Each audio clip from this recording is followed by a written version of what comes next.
Wondery Plus subscribers can listen to Crime and Sports early and ad-free right now. Join Wondery Plus in the Wondery app or on Apple Podcasts. In the depths of an Atlanta forest, a clash between activists and authorities ends in tragedy. I'm Matthew Scher, and on my new podcast, We Came to the Forest, we expose the hidden truths behind a shootout that left one activist dead and countless lives forever changed. Binge all episodes of We Came to the Forest ad-free on Wondery Plus.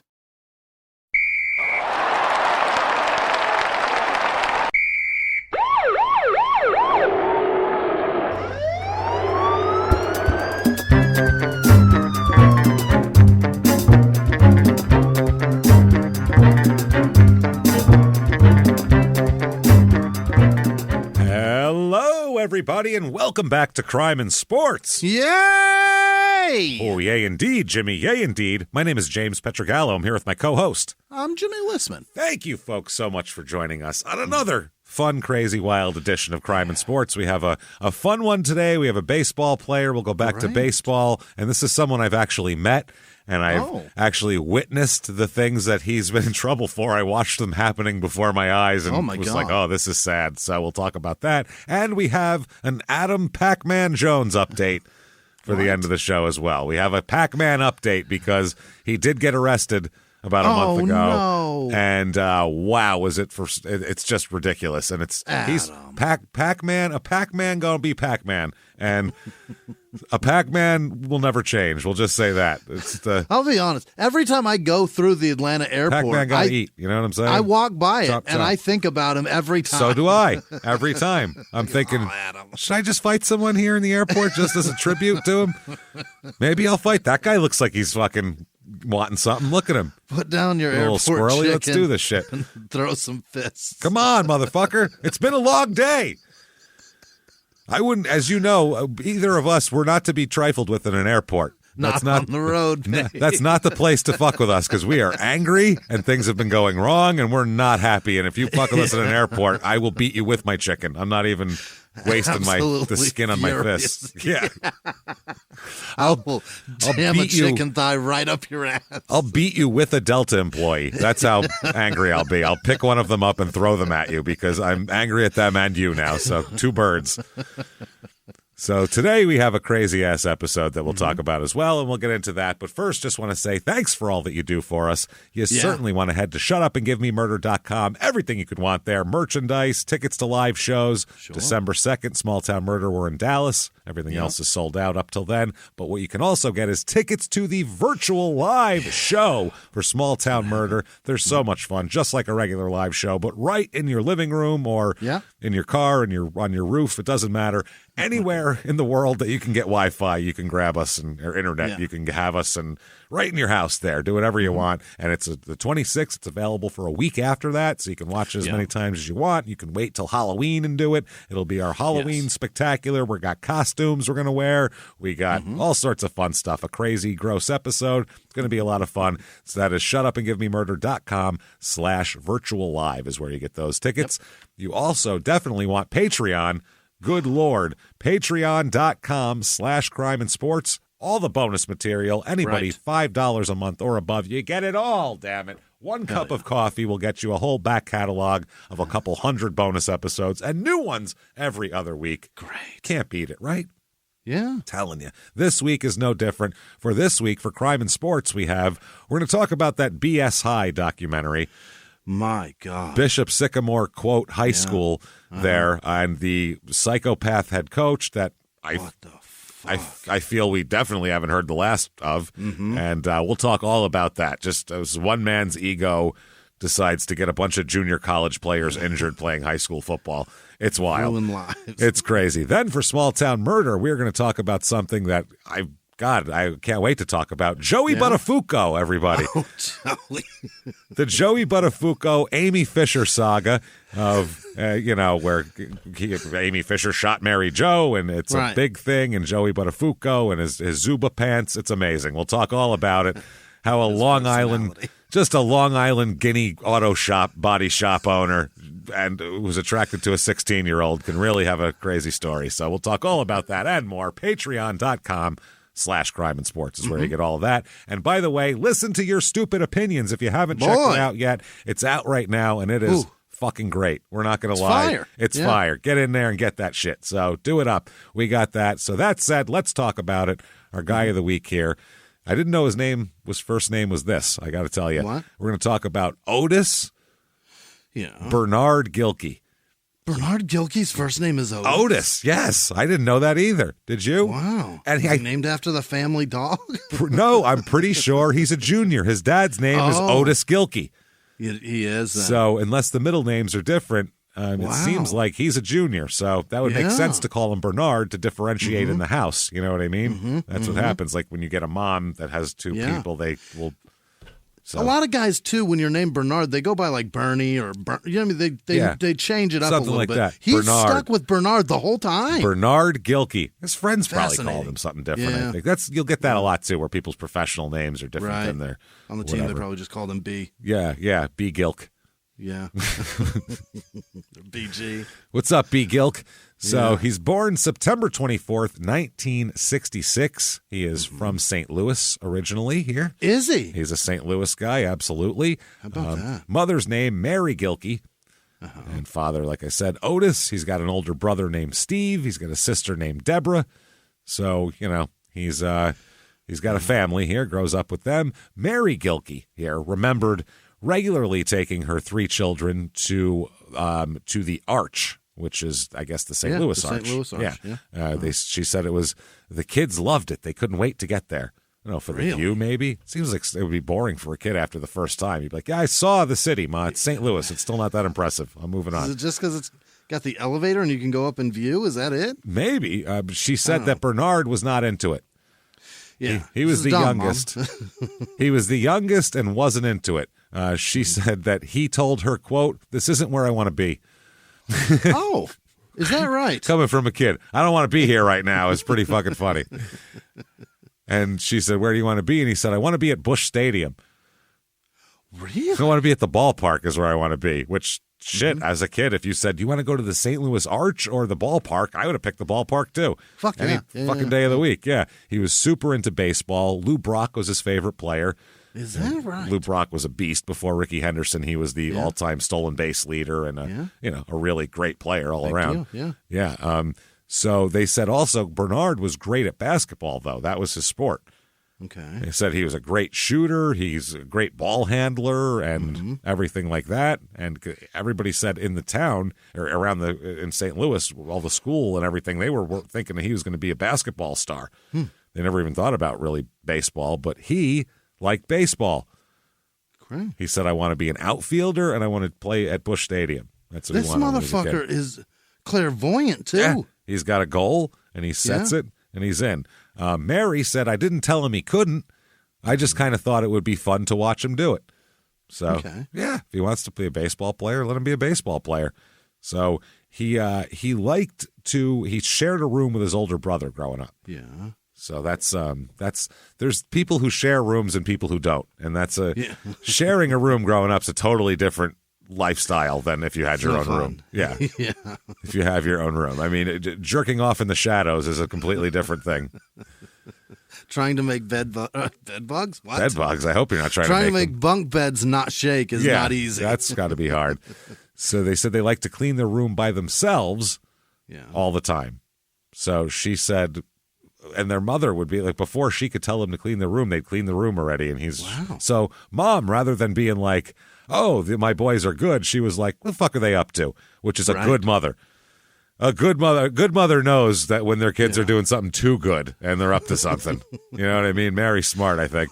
Where's the broken lamp? Hold on a minute here. Yeah. She said she decided to investigate one day and noticed some large lumps in the mattress. Oh? She said there was like lumps in the bed. Yeah. Like, whatever. So she lifted the mattress up underneath it because it wasn't under the covers. It was like lifting the mattress. And it was a stash of bats, baseballs, gloves, and fucking baseball hats. Just baseball gear. He had baseball gear that he slept on top of. So to keep Mom from finding it. Not only that, just I guess to osmosis, just like get this baseball. To get better? Yeah, keep his hat under there. It's weird. Strange. Bernard's father, Otis, said 3 days a week, every week, me and Bernard and Steve would go out to work out at the park. I'd stand there batting out some balls to them for hours. To tell the truth, I thought Steve would be the one to make it to pro ball if either of them would. He was born with that talent. Bernard, he really had to work at it. Bernard, yeah. So he wasn't even the most talented one in his family at baseball. fuck on the field, even in his family, under his own roof. That's tough, and he had to really work at it, I guess. So basketball, though, like I said, everybody around, there's tons of pickup games in their neighborhood all the time, and basketball is kind of the sport of the area. And he said that he was playing. They said he's playing basketball all the time. He graduated high school in 1984, and they got him at university or at the city here. What is this? University City? What is that? U City. I don't know. Is that his college here? I don't know. But Coach Ed Crenshaw said he was the school's best guard since Hassan Houston.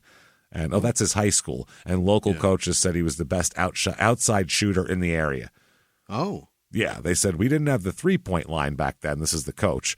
But he was shooting 3-pointers. 20 feet was no problem for Bernie. There you go.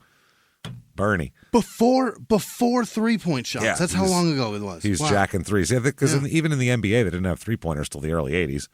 Is that right? Yeah, they got it from the ABA. And when they merged, that was one of the things. What a boring-ass game. If every shot's 2 points. Yeah, it was stretch it out a little bit. Well, that was all the – it's weird because you can either – that was everybody clogging the middle because why bother shooting from further if it's there. But then when they put the 3-point line in, it stretched it nice to where there was a lot of open space in the middle for mid-range jumpers, and now they've just taken that completely away. And why would you shoot a mid? Just dunk it or fucking shoot a 3-pointer, and now we're at this stage. So if you're already out there, may as well just go a couple feet further. Now we need to take 3-pointers away for 5 years and then put them back, and it'll fucking every 5 years we have to keep doing that. Or make the half-point line 5 points. I guess. Half court. I don't want any of that bullshit. I don't want people shooting from half court. They already are. It's ridiculous. Fucking stupid. It's ridiculous. It's so dumb. That's asinine. And that's a coach's fault also. Yeah. That's if you fucking if a guy shoots from half court and you don't immediately call timeout and yank him out of the fucking game, you're not worth a pile of shit. I'm sorry, you're not. Unless it's Steph Curry. And he drills them. That's what I mean. Drills them. Unless it's him, what are you doing? Stop I've never shooting seen from half court. Before. It's so dumb. You know what the percent? Because it's all based. The 3-pointer is all based on analytics. So if we're doing that, do you know what the analytics are in a half court shot? Terrible. Fucking pass it inside, you asshole. Fucking stupid. So. Anyway, Gilkey started 3 seasons for the basketball team there. They had a 66-12 record with him in the lineup. Wow. He averaged at least 13.5 points each of the 3 seasons. He had 21 points a game in his senior season, 83-84, in high school. In high school, they played 80 fucking games? Over 3 years. Oh, okay. Yeah, that's over 3 years. I was like, Jesus Christ, man. When do they learn anything? It's like 25 games a year. Yeah. Okay. Wow, geez, that sounds like a full schedule. Holy fuck. So Missouri and St. Louis University both recruited Gilkey, but he already promised to attend Drake. Oh, was that right? So, he committed to Drake. In baseball, he had a good year as well. He had a 389 average in his senior year. Jesus. 4 homers, 14 RBI, 7 stolen bases, and he also pitched and struck out 26 batters in 20 innings. Shit. So he seems just really good there. But basketball, they kept trying to pull him into basketball, but he kept thinking about baseball. He wanted to do it. So he ended up wanting to play baseball, and there's a guy who was a sponsor and manager of a senior men's team, meaning like an adult men's team in St. Louis County, and they usually wouldn't take kids on their team, but they heard that Gilkey had a falling out with an American Legion manager and he needed somewhere to play, so they got Gilkey on the team. And this coach said he was such a likable kid. He was the youngest guy ever to play for me. Most of the guys on the team are at least 24 or so. They've got jobs, wives, families, and a lot of baseball experience. A lot were college stars, and some played pro ball. Yeah, but Bernie, he fit right in. He steps on the field, a 17-year-old kid in a senior men's league, and hits over 400 that summer. You could see that he was a diamond in the rough. Incredible. And somehow this is luck as shit because this is a senior men's team. This isn't like a college team where people are scouts watching or anything. But this is where people start. This is where people end. This is where people end and play for fun. Right. You know what I mean? They play for a good time. They're not playing to go to any level or anything like that. But apparently there was a Cardinal scout named Tom McCormick who saw him play. Oh. And they said he watched Gilkey all summer, and then at the end of August, they signed him as a free agent. What? The St. Louis Cardinals signed him as a free agent at the end of August. Out of no college. Out of senior men's league. Literally. Out of the Elks Lodge League. Yeah, what the fuck? The scout watched him all summer and said, I like this kid, and signed him. That was that. Unbelievable. So, I mean, that's a very rare way to get signed up. The only other guy I've heard that did that was Sparky Lyle.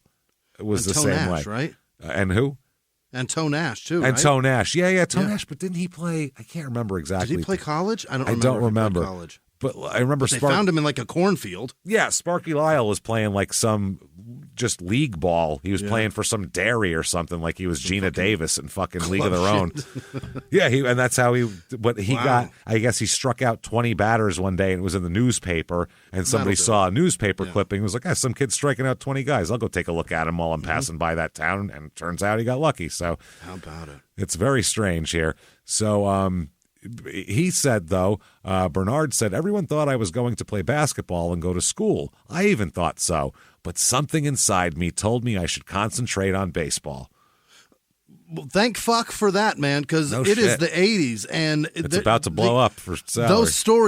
Those stories don't exist. That a scout popped by the senior league? That doesn't happen. The men's league game? No, that doesn't happen now at all. Now these kids are scouted from the time they're 8, and anybody else, they don't care.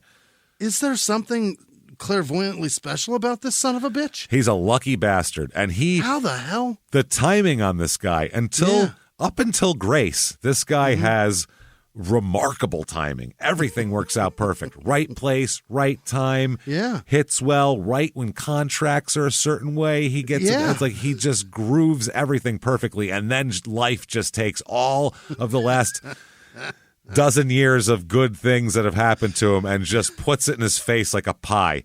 Like a fucking Three Stooges pie to the face, and says, fuck you. Just shakes him off. Yep. Here you go. Lemon meringue all in your beard, asshole. Take that. So, Mary and Otis didn't want him to go play baseball. They wanted him to go to college. They're like, you got a fucking scholarship to college, dude. What are you, crazy? What are you doing? Otis said he was shocked when Bernard decided that he was going to drop his scholarship to Drake and play baseball instead. Wow. Shocked.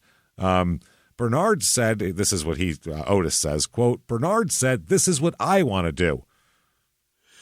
And that's fair. That's fair. He's 18. It's, he wants to do, this is what the career he wants. You have to be passionate about sports. Right. You can't be like, but you're good at basketball. All right, I'll play. If you're not passionate about basketball, you're going to wash out. You're not going to be able to beat guys who are at the level at your same athletic level, your same skill level, but also have passion. You're not going to beat those guys. The worst player in the NBA is incredibly passionate about basketball. Yeah, he has to be. And if he's not, and he's going to beat you. He's playing well below his potential if he's not. You know what I mean? That's what happens. So Mary, though, she said, the thing is, anything that my children do, I've always supported them by telling them that they can do it. In fact, I usually say, that's good, but do it better. He had his mind set on baseball. And also, he said, and this is Bernard, and this makes perfect sense, his argument was, I'm 6 feet fucking tall, 170 pounds. Yeah, great point. Excellent point. For me to be in the NBA, I mean, you can be a nice college player and get an education, but to be a pro guy at that height, you got to be something. You got to be the fastest. I got to be Joe Dumars. You got to be Isaiah. You got to be Allen Iverson. You got to be someone of that kind of skill level, right? Which I don't know if he is or not. He even said, quote, if I was 6'5" or even 6'3", I'd have been into basketball and never looked at anything else. But it's tougher if you're 6 feet. So he said, I would have been recruited by a lot more schools also. He said, if it wasn't for, his height. He said, but I thought about wanting to be a pro athlete, and it's tough at 6 feet to make it in basketball. No kidding. I agree. He was thinking about pro sports. His parents were thinking about college was the difference. Yeah. That was the difference. So Anyway, he in baseball, though, he doesn't do very well in the beginning. In his first 3 seasons in the Cardinal system, he has a cumulative average of 223 in the first 3 seasons, which happens a lot, too. Baseball takes a long time for guys, for the most part, to get into the groove. I have season tickets to the Hudson Valley Renegades, and I go to a lot of these games. It's high single A, and you see guys who are hitting low here, but that they're trying to work it out and they can't hit certain things. And now I'll see them in the majors and I'll be like, 3 years ago he couldn't hit a curveball. So that's pretty cool, So you see guys, takes them a while sometimes. Baseball, some guys don't get it till they're 24, and some guys are Ken Griffey Jr. When you're 19, you're cranking shit. You never know. And he also has the other part of he hasn't faced anything. No. He's faced fucking high school and senior league. He doesn't know what a baseball looks like coming from a dude with talent. And in the minors, those guys, they all throw fucking heat. That's the thing. Yeah. And there's a ton of guys. I see every guy that comes into these to pitch in these single A games throws 95, 96, 97 miles an hour. Yeah. And they all throw heat. They all have very accurate. I mean, pretty well accurate, but it's going in the general Yeah. vicinity of where they want to put the ball. That's why they sign them, and then from there you see if they can then work on other pitches and figure out how to be a pitcher. If not, if all they can ever do is throw 95, then they wash out. You know, that's it. That's how it goes. In the third season, he had a broken thumb and had a terrible Class A year here with a broken thumb. He hit 228. He was terrible. Things weren't good. Gilkey said, quote, "Growing up playing basketball, that's a very competitive sport. Going one-on-one, that's like a challenge. I try to take that into baseball, make every at-bat a personal challenge with the pitcher, which is not how you approach baseball." Really? No. He said, "Finally, I got real fed up with not doing well. I put my mind on as being as good as I can be. I was playing for manager Mark DeJean in Springfield that year, and he really rode me hard." Oh, that's terrible. Okay. That's rough. He was on me from morning until night. Jesus Christ. I was too sore to play basketball or baseball or anything after that. It was terrible. He's getting you morning till night and letting you rest at least. That's nice. Up until night. And it gets worse, pushing me to do things I just hadn't been able to do. Oh, no. Is this in his memoir? I couldn't get the leg of that table up my ass yesterday, but today I can. Thanks, Coach. I've never been able to get my legs over my head. This is great. This is terrific. Much easier this way. Man, he was tough. That was an inspiration to make me do better, though. So he does that. He finishes that season with a 244 average, 6 homers, 36 RBIs, and leads the team in walks. He led all Cardinals minor leaguers with 54 stolen bases that year as well. Really? So he's fast. Yeah, he's fast. He gets a promotion to Double-A, hits 278 there, has a league-leading 53 stolen bases. He's doing great, leads the outfielders in assists. He's kicking a lot of ass. And Otis said, his dad, whatever he puts his mind to, he seems to make happen. So, yeah, that's what he's doing. His sister and brother ended up being, leading regular lives. His sister, I believe, is a teacher, and his brother is a factory worker. Okay. At the time, so Dad worked at back in the day in the Allen Foods warehouse. Mary worked at Engineered Air Systems. Yeah. So Mary said, "We're just working people, no better and no worse than a baseball player, and Bernard is the same outstanding person he's always been." Okay. They love old Bernard here. That's nice. Sure do. So, yeah, it's tough, man. Minors are tough, dude. I can't imagine. That's a different. What did you ask a minute ago, too? You were surprised at something. Oh, was that in his memoir? Where did you read that? In the newspaper. The newspaper article about him. They quoted him saying, "He rides me like this." He rides me like this. Wow. Yeah, in the newspaper. This is a positive article. This isn't like we're telling you why he got taken away in cuffs or anything either. Unbelievable. This is why he's good. I can't believe he said those words to somebody and they put it in black and white. He rides me hard, day till night, man. At least I can do things I never thought I'd be able to do. I always thought jizz would be disgusting tasting, but I mean... Now I can gargle. That's all right. So he... in 89, like I said, led the league with 53 stolen bases in Double-A. 1990 leads the league in while playing in Triple-A with 75 walks and makes it to the MLB team in 1990. He is called up. Wow. And 1990 Cardinals, not a good team, 70 and 92. So, Whitey Herzog's still managing, and then he's going to Smith is there, yeah? He's going to get, Whitey's going to get fired this year, and Joe Torre will eventually replace him as Cardinals manager. Absolutely. So this team, Todd Bernansky on this team, I forgot about him. Jesus, Pedro Guerrero. Yes. Yeah. Too dumb to commit crime. We have to do an episode on him because that's the best excuse ever. I couldn't have had a drug empire or whatever, bad checks or whatever it was. I'm too dumb to do that. He said he has trouble tying his shoes. So how could he? Literally, that's what he said in court. Trouble tying his shoes. He was arrested for it, though. Oh, yeah. Definitely.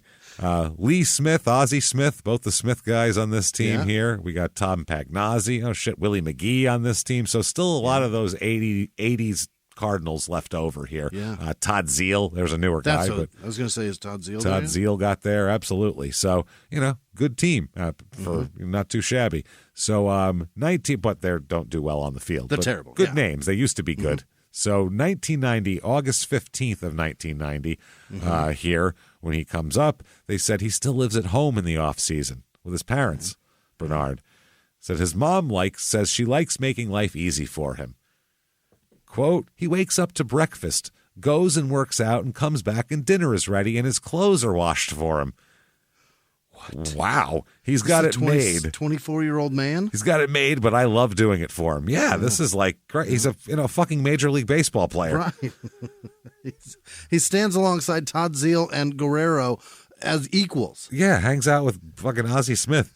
So my mom's ironing my uniform. Mom's at home ironing. Yeah, I'll go out with you guys tonight. I'm going to stop home. My mom should be ironing my shit right now, so it should be ready for me when I get there. So I'll change and I'll meet you guys. They said they have a lot of pride in him. Mary said, every time I pass Busch Stadium, I say a little prayer now. I hope I see him there so he can be close with me looking after him. All right. So 1990, that year, he only plays in 18 games. He's September call-up. So they just come up at the end of the season. Hits .297, though. Not bad. And has more walks than strikeouts. So not bad. Not bad. 484 slugging, 5 doubles, 2 triples, a homer.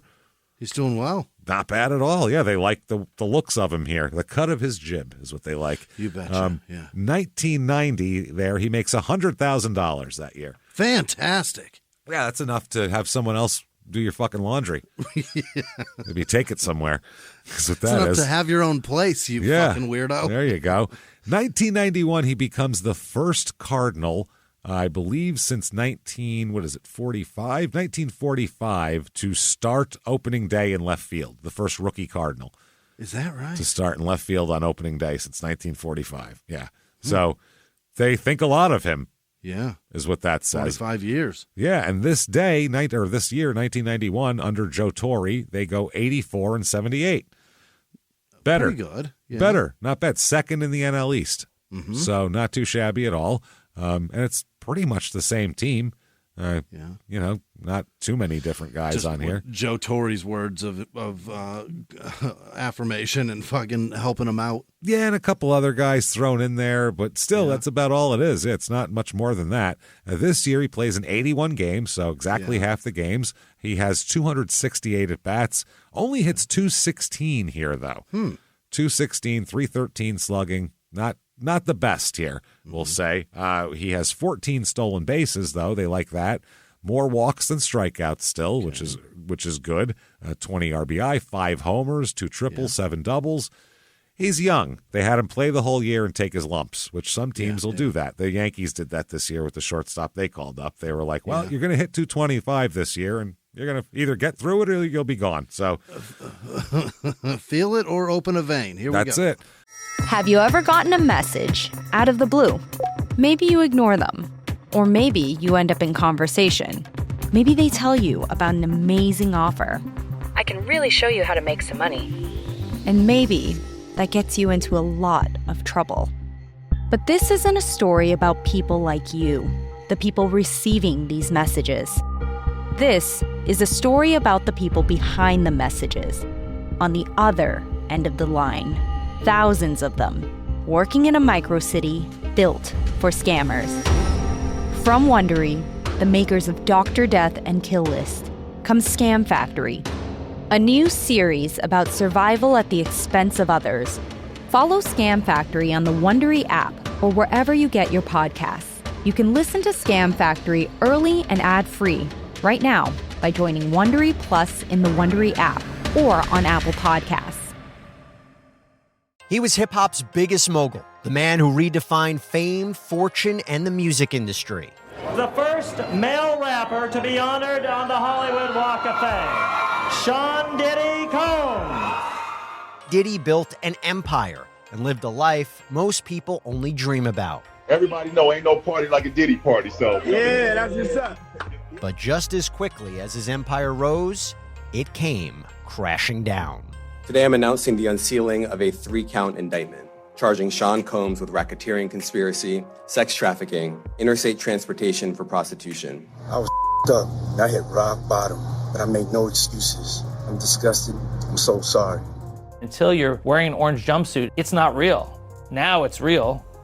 From his meteoric rise to his shocking fall from grace, from law and crime, this is the rise and fall of Diddy. Listen to the rise and fall of Diddy exclusively with Wondery Plus. 1992, 83 and 79 with Tory. So they seem to be mediocre at this point, the best way. Third in the NL East, and, not the best here. And it's, again, not a lot of changes on this damn team. Really? Really not a lot of changes. All the big salary guys are kind of older guys. Ozzie Smith, Lee Smith, guys like that. Milt Thompson. How the hell is Milt Thompson making $1.6 million? Jesus Christ. That seems excessive. Jose Akendo, $2 million. Wow. Pedro Guerrero with a big old salary, not producing as well as he used to. Jose De Leon has a $2.5 million contract. I don't know who that is. I remember him, but I don't remember him being that good to warrant that kind of contract. Jesus. $2 million.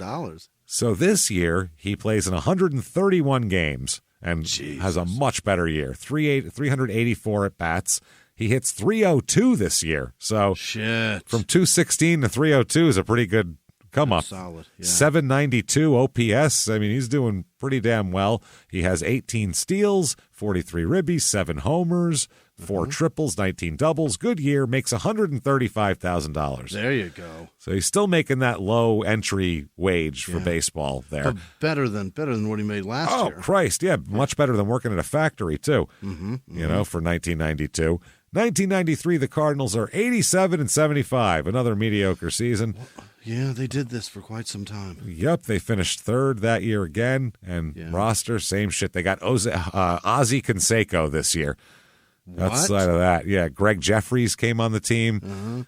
Still Lee Smith and Ozzie Smith and those guys, Bob Tewksbury and all that crew. 1993 for Bernard, he plays in 137 games, which is a lot, 557 at-bats, hits 305 this year. Even better than last year. 851 OPS, even better than last year. He's got 16 homers, showing a little more power. Yeah. 5 triples, 40 doubles, 15 steals. He got caught stealing 10 times, though, so he should stop stealing. Yeah. You don't want to – that's a bad ratio. Out of 5, you only get 3 of them? That's not good. That's not a good ratio at all. So 1993, though, he makes $200,000 for Bernard. Okay. Look at you, Bernard. Fucking kicking some ass here. 1994, 53, 61, and 1. I think, how the hell do they have a tie? Must have been one of those. You know what? It was probably tied, called to rain, and then never played again because 94 was a strike-shortened season. So they never picked it up. So that's how that works. Okay. Under Torre again, third in the NL. This is why Torre ended up managing the Yankees in a couple years because he was very mediocre in St. Louis. Extremely, extremely mediocre here. Oh, they got Rick Sutcliffe this year. Interesting. Because they got rid of Lee Smith. So this year he plays in 105 games, Bernard does. It's 253. I think he had an injury this year, too. 253 with 6 home runs. So not that great of a year, but a great year at the bank, though. Yeah. Now that he's done with his rookie contract, he makes $1,635,000 for that year. He's getting paid. And that was, I think, that's a strike shortened year, too. So He's a free agent at the end of this year. Yeah. And then April 8th, 1995, he is signed again by the Cardinals. So they re-sign him. Yep. They re-sign him. This year, Jesus, Joe Torre. No wonder why the next year he was coaching the Yankees. They are 62-81. Jesus, God. How did the Yankees hire him? I don't know why they would. He was 20-27 when they fired him. And then the Yankees picked him right up from there, and they won the World Series that year. Who the fuck would have thought that would happen? That is very weird. So anyway, there you go. They had Terry Bradshaw was on the team this year. That's nice to have. They did. They had a guy named Terry Bradshaw who was 26 at the time, 6 foot, 180 pounds, and not very good baseball player. So probably about the same productivity Terry would have given him. Yeah, by 1993, probably. Yeah. 1995. I don't think Terry had much left in the tank. So this year, 121 games played for Bernard. Hits 298 again. Okay. Had 848 OPS, which is almost his highest he's ever had. 17 homers, 33 doubles, 4 triples. Now we're talking. Yeah. That's the kind of production you need out of a corner, corner outfielder. Makes $1,625,000 this year, too. This is great. Not bad. Now, in 1996, though, in the offseason, January, he's kicking it at home, asking Mom if his laundry's done yet. Yeah. Well, he stacks millions in his bank account. Yeah. Yeah. Mom, where's my meatloaf and clean underwear? And he is just chilling. And on January 22nd, 1996, the Cardinals trade him. Yeah, they trade him to the Mets. Is that right? Yeah, for Judith Osorio, a minor leaguer, Eric Hillius, and Eric Ludwig. Okay. So we need 2 guys named Eric that spell their names different ways. That's what we'd like in exchange for Bernard Gilkey. You have another Eric? Got another Eric? Kind. Is it a C or a K? C? Okay, we're looking for a C. Okay, bring him in. So 96 Mets, they suck under Dallas Green, who sucked as a manager for the Yankees earlier. And Bobby Valentine comes in when he gets fired. And he'll coach them for the next few years and take them to the World Series and also be a huge embarrassment. So little column A, little column B. So they're the fast history of him. That's the quick history of Bobby Valentine. Little column A, little column B. Moving on. So they're 71-91 here, the 96 Mets. And this is another fucking shit heap of a contract mess they have. They're paying Pete Harnish almost $4 million. Oh, my God. Oh, yeah. John Franco's worth it. They're paying him $2.6 million. Who else do they have that's expensive? They seem to have a lot of expensive guys. Who is this? Jose Vizcaíno making $2.2 million. That was a lot back then, too. Like, that's that feels like that's adjusted for market value and how far your dollar goes in New York. Maybe you got to pay him a shitload for them to get a fucking apartment. And Jeff Kent is on the team here. Really? Before he went to the Giants and became a major contributor there. Yeah, he's on the team making almost $2 million. Lance Johnson's making 2.7. He was a good catcher. He was an all-star that year. But this year, Gilkey's pretty goddamn nasty, I guess, here. He's really nasty here. Gilkey leads the league with 18 outfield assists that year. Oh. Which is very good. He hits .317 this year as well. My God. Which is 8th in the National League. He's 4th in the National League in doubles with 44. Jesus. Not bad, I would say. That's a Mets single-season record at the time. I'm sure it's not anymore. And he finished 14th in the MVP voting that year, Gilkey did. Not bad. So if you're even in the top 20, that's pretty goddamn good. Yeah. Not 117 RBI, that's production right there. That's producing, man. Not bad. 955 OPS, all the stats are working out. And this stat's working out too. $2,787,500 for that year, baby. Man, almost $3 million. Yep, he had a big good deal with them. 1997. This is all going so well in the beginning of the offseason before he goes to play baseball again. He lands a part in a little tiny movie, tiny independent feature that most people haven't seen called Men in Black. Oh, is it? Yeah. What? Yeah, he's in Men in Black. What is he in Men in Black? He's Bernard Gilkey. Oh. In Men in Black. The climax takes place. You remember during the whole thing? It's at the game. They're at the game, and Gilkey is He's standing there as an outfielder, and the looking ball at hits shit. him in the head. That's him, yeah. Distracted by the spacecraft, and it hits him in the fucking head. That's what it is. Yep. Wow. That's how it goes. He's the guy who gets hit in the head. So, not bad. You know what I'm going to say?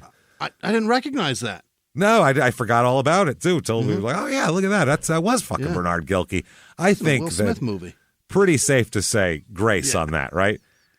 He's a hard-working kid. His mom does his laundry. He's making good money. He's all effort. He had to craft himself into a baseball player. He's in Men in Black. He's hitting 300. Plays himself as a baseball player in a Will Smith movie. Fucking phenomenal. Yeah, he's got 300 seasons so far in the majors. It's unbelievable. I mean, damn, life couldn't be going much better for him, honestly. So, 1997, the Mets are 88-74. They finished third in the division there. And this is like, these are, you start to get to those Ray Ordonez, John Olerud. Oh, my God. Yeah, McRae, Turk Wendell. Turk Wendell was nuts. I loved him. He was crazy. Oh, this is when they signed Todd Hundley to that huge deal. Todd Hundley made $4.1 million that year. Where did he come from? The Mets re-signed him, I believe, because he hit some home. Really? He's a catcher who hit some home runs, and then he signed a deal and then was fucking terrible forever. So that's how Todd Hundley works. Yeah, not good anymore. That's sad shit. So he's like a Matt Noakes type of player. So 97, he hits 249, Bernard does. Okay. So it goes down quite a bit there. He has more caught stealing than stolen bases. He has 7 steals and 11 caught stealing. That's not good. 18 home runs. Last year he hit 30 home runs. He had 317 with 30 home runs and 117 RBI. That's a Who's he thinking is Todd Hundley? That's what I mean. What are you, Todd Hundley over here? Instead, he hits 249 with 18 home runs. So much different season this year. But he does make $3.85 million this year. Holy shit. Bernard is crushing it. Life is wonderful. I'm telling you. 1998, the Mets go 88-74, which I believe is the exact record they had the year before. Yes, it was 88-74. Reprise his role in Men in Black 2? I think that means that he should get a role in Men in Black 2. Sequel money, babe. Sequel shit, man. So March 4th, 1998, though, before the whole thing starts, the season starts. That's like beginning of spring training. This is an article from the Daily News in New York, and the headline in large letters is "Proven Gilkey." Uh-oh. And it says, shifts gears on story after arrest for DUI. Oh, no. Yep. Bernard Gilkey here, who received a vote of confidence from the Mets 10 days ago because of what they considered his good character, became the source of a spring training headache for the club yesterday. It's been going so well. He's the picture of a good guy you want on the team and all this. Not good here. Oh, no good. He spent a night in a county jail after being charged with drunk driving and needed prodding from the team officials before acknowledging that driving after drinking was a mistake. He's like, I don't want to just put a blanket on it. He needed help? Yeah, he's like, I mean, you know. To say drinking is bad? No, I mean, sometimes, but sometimes you got to get where you got to go. You know what I mean? And they're like, no, Bernard. You have to say every time it's a fucking mistake. What if it's like late at night? There's not a lot of people on the road. No, Bernard. But what if I really got to get there? That's the thing. Call a cab. No, it's bad. What if my kids have to go to school, though? Then what? They have to get in the car. What am I supposed to do? Bernard. What Please, are we gonna do Bernard. with you? Please, Bernard. He's released on a $600 bond. Port St. Lucie police said Gilkey failed 3 roadside sobriety tests after he was stopped at about 1:30 in the morning. That's about Having right. a nice time in Florida. That's all. Yeah, driving erratically and without taillights, that seems like His just a lights night in Florida. No taillights, drunk and driving erratically. Yes, you've just described a Tampa driver. Anything else you'd like from us? I think we're good now, right? You don't understand, officer. I'm in Tampa. Same thing, right? Yeah, there's a rooster. There's a rooster on the street, man. That's okay. That's okay. Port St. Lucie, I think it's on the other side of the state, isn't it? I don't know. All the same. It's all the same. We went from one side to the other. Anything change? Not a lot. Nope. Not really. So, driving erratically, too. Couldn't even be keeping it cool while he has no taillights. Couldn't even keep it between the lines. Nope, he's swerving around. Driving on the shoulder. Singing fucking If I Were King of the Forest and shit out the window. What's happening? Singing it's 5 o'clock somewhere. Holy shit. He's charged with driving Bernard. under the influence of alcohol. He refused to accept and sign a summons, which is then another criminal offense. Right. Because sometimes it's okay to do this. It doesn't matter. He's like, I will not say that I did this. I know it's bad.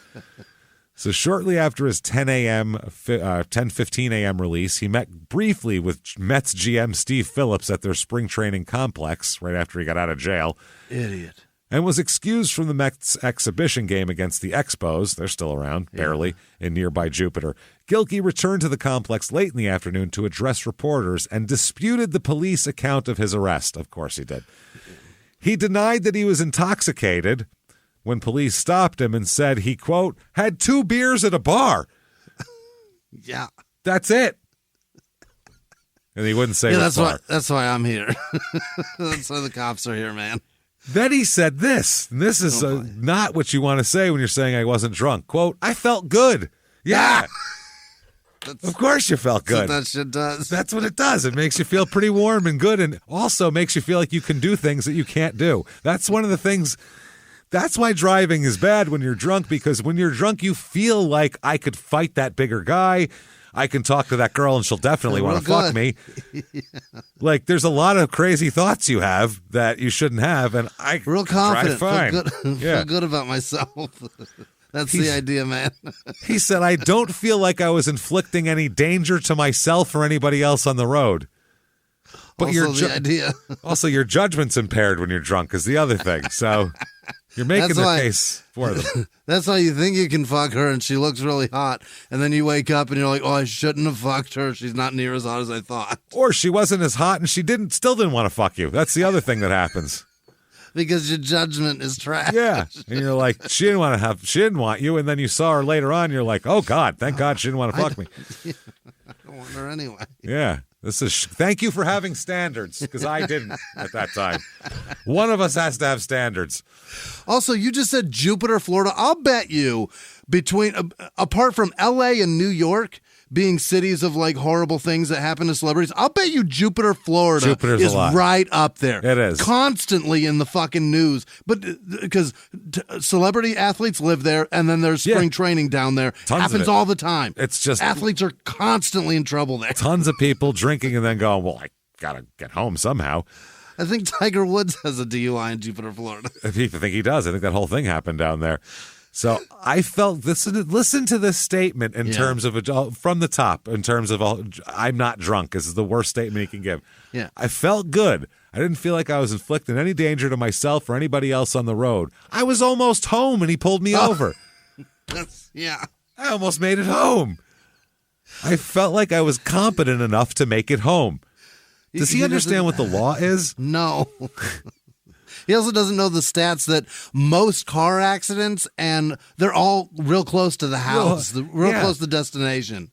Well, you'd think that a guy whose like livelihood and contracts and everything depend on statistics would understand blood alcohol level statistics and how those work.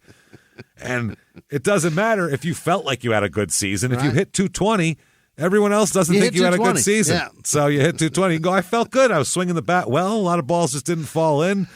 Like, you can't say that. So way too many, matter of fact. Wow. I almost had it home. I was almost home and he pulled me over. I felt I was competent enough to make it home. I don't drive when I don't feel fine. I was at a point where I felt fine.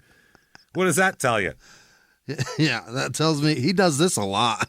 And also at a point means he didn't have 2 beers. He had more beers, waited till he felt fine. He's like, I'm good now. Yeah. And then left. And they were like, still drunk. Sorry, Bernard. Yeah, because you don't know when you're fine. No, because you got drunk. And now you're not going to know until you sober up tomorrow. And then when you're less drunk, you feel like, oh, Christ, I could rule the world now because I'm not nearly as drunk as I was. But you're still drunk is the problem. Yes. So no good here. So it was a 5-minute news conference. He acknowledged making a mistake and then identified it as, quote, driving with no taillights. No. That's what he said. That was his mistake. Because they pulled him over for the taillights, that's what he says the infraction? That's what he said. And he said that shit that we just talked about, that was 5 minutes. Everybody dispersed. Media went into the media room. He went into the players' area.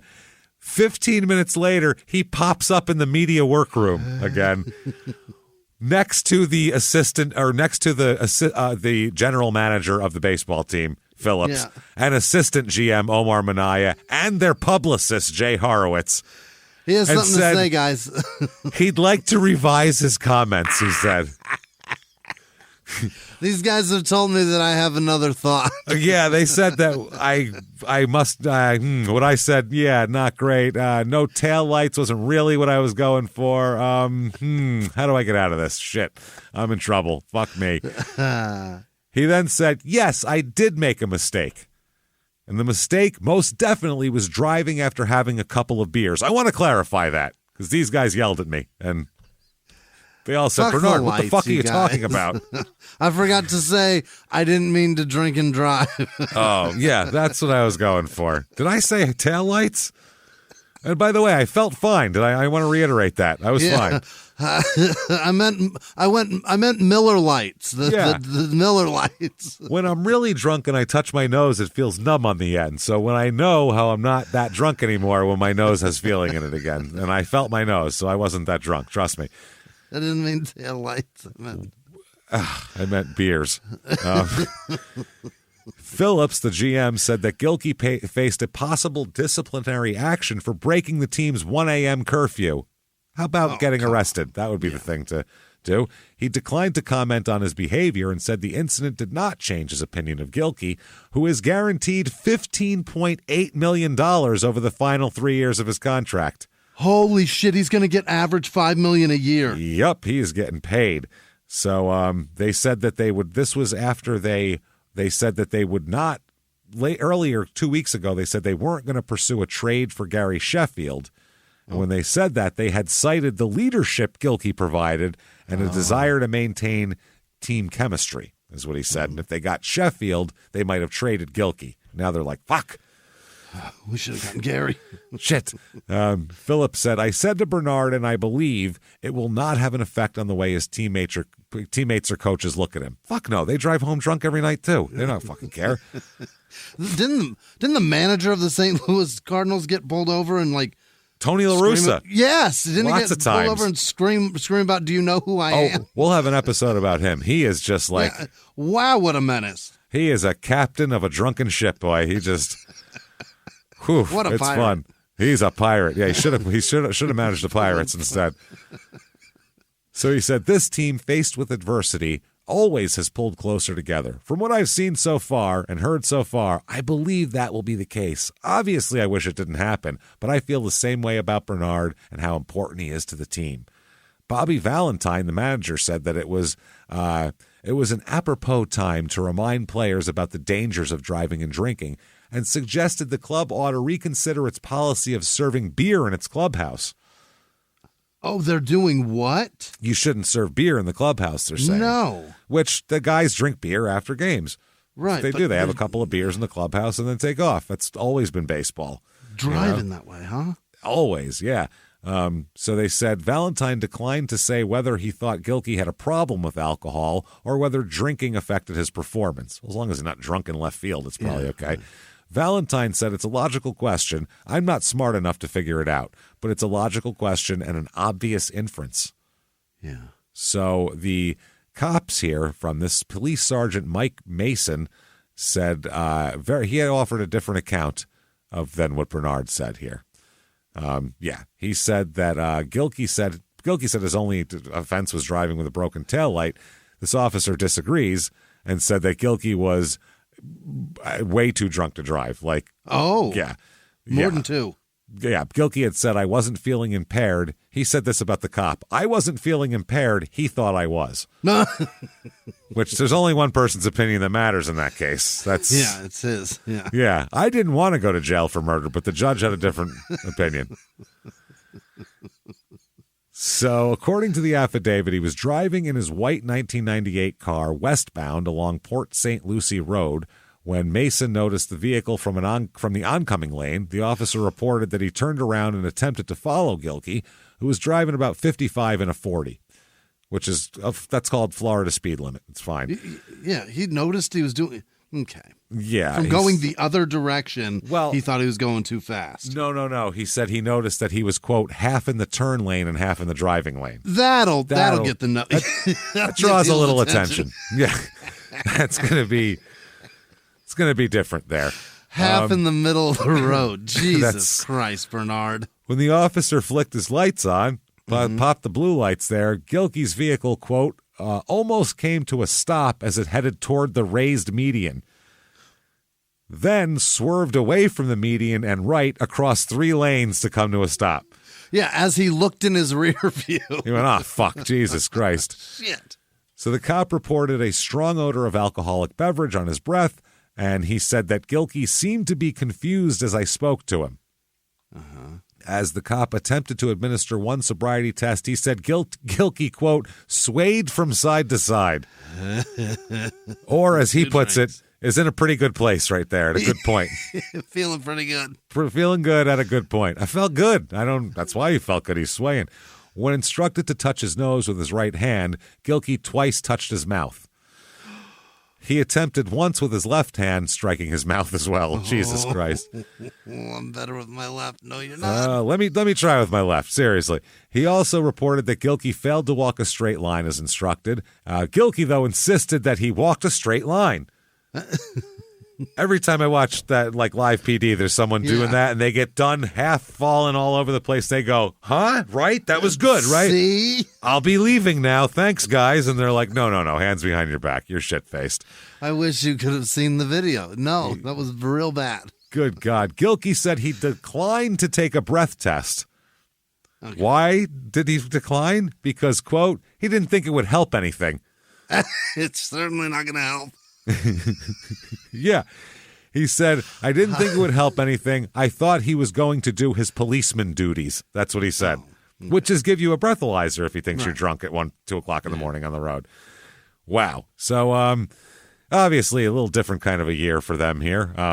For him anyway. It was starting out like that. That's not great. Then, June 3rd, 1998, he's going to plead no contest to the DUI charge. Okay. Yeah, so he denied to police that he was too drunk, obviously, but now he's saying, I guess maybe I was here. Yeah. They give him, you, sir, may fuck off, a year of probation and 50 hours community service. Really? Yeah, that's not a lot. That's very light. Very light here, but I think it's his first offense, so they'll go easy on him. July 28th, 1998, from the Daily News, the headline is, Going from Left Field to Left Out. Oh. This is when, out of nowhere, Bernard Gilkey becomes like this just outcast of Major League Baseball. Well, no one wants to put him on the field. It's very strange because when the Diamondbacks had him, they did the same thing. For one wobbly DUI? I don't know. Here's the Thomas Hill is the writer. He says, Bernard Gilkey doesn't really play for the Mets anymore. He wears their uniform, cashes their checks, and does as he's told. Gilkey, though, rarely makes a significant contribution to the club these days, and his chances to help are disappearing. Shit. A cornerstone of the Mets 2 years ago when he signed a 4-year, $20.4 million contract. Oh, God. Gilkey became a puzzle to the Mets last year when his production diminished. His slump deepened even further early this season. In the past few weeks, he has fallen completely out of sight. Disappointing, Bobby Valentine said. I don't have any theories. I hope it gets better. We'll get the most out of him we can. Hopefully that's 2 good months. In other words, he's on borrowed time, it sounds like. Yeah. Mm-hmm. Yeah, they said they hope that he'll just turn it around because, he had the talent at one point here. Right. Gilkey started only 1 game on the just completed 7-game trip to Milwaukee and Chicago, although a migraine cost him at least 1 other start. He sat on the bench at the start of the Mets' last 6 games, and 7 of their last 8. They said that in Valentine's performance-based system, Gilkey has been left reduced to Todd Hundley's defensive replacement in left. Oh, boy. Jesus. I want to play, Gilkey said. I can't do nothing unless I'm in the lineup. True, but he's also been shitty, especially against right-handed pitching, which they're saying that's not great. Gilkey said, it's hard. I'm not used to hitting 220, but it's like that right now. There's nothing I can do except take it from one at-bat to the next. I feel pretty good. I really do. Okay. Don't say that. Don't say that, Bernie. Anytime he says, I feel pretty good, it means he's either drunk or hitting 220. So I guess when he feels bad, then it's good. So I'm leaning on he's drunk, and he's drunk again. I think maybe I'm feeling good right now. Oh, baseball? Oh, you want to talk about that? That's fucking amazing. Yeah, I think this episode's going to be called Feeling Pretty Good with Bernard Gilkey. So, yeah, feel pretty good. I really do. And the Mets want him to produce. They gave him a bunch of money. They'd like him to produce. Valentine said it looks like he has more than a clue. It looks like he's not getting his pitches, and when he does, he's not. When he does, he's hacking. The Mets hitting coach rejects any suggestion that Gilkey has lost aggressiveness at the plate after because he got beaned, he got hit on June 12th. Oh. And they're saying the people in the media were trying to say he's lost his aggressiveness and he's shy at the plate now because he's scared. This guy said he considers it a lack of continuity as part of his problem. He said Gilkey was on the disabled list with a stress fracture in his right elbow for 3 weeks early in the season, and he missed a week after the beating. Most recently, Hundley's return cost him playing time. Robson said, I always thought he'd get real close and something would happen. Every time it's like starting over again. You want him to do good so bad, it's the anticipation of wanting him to do good that drives you nuts. Okay.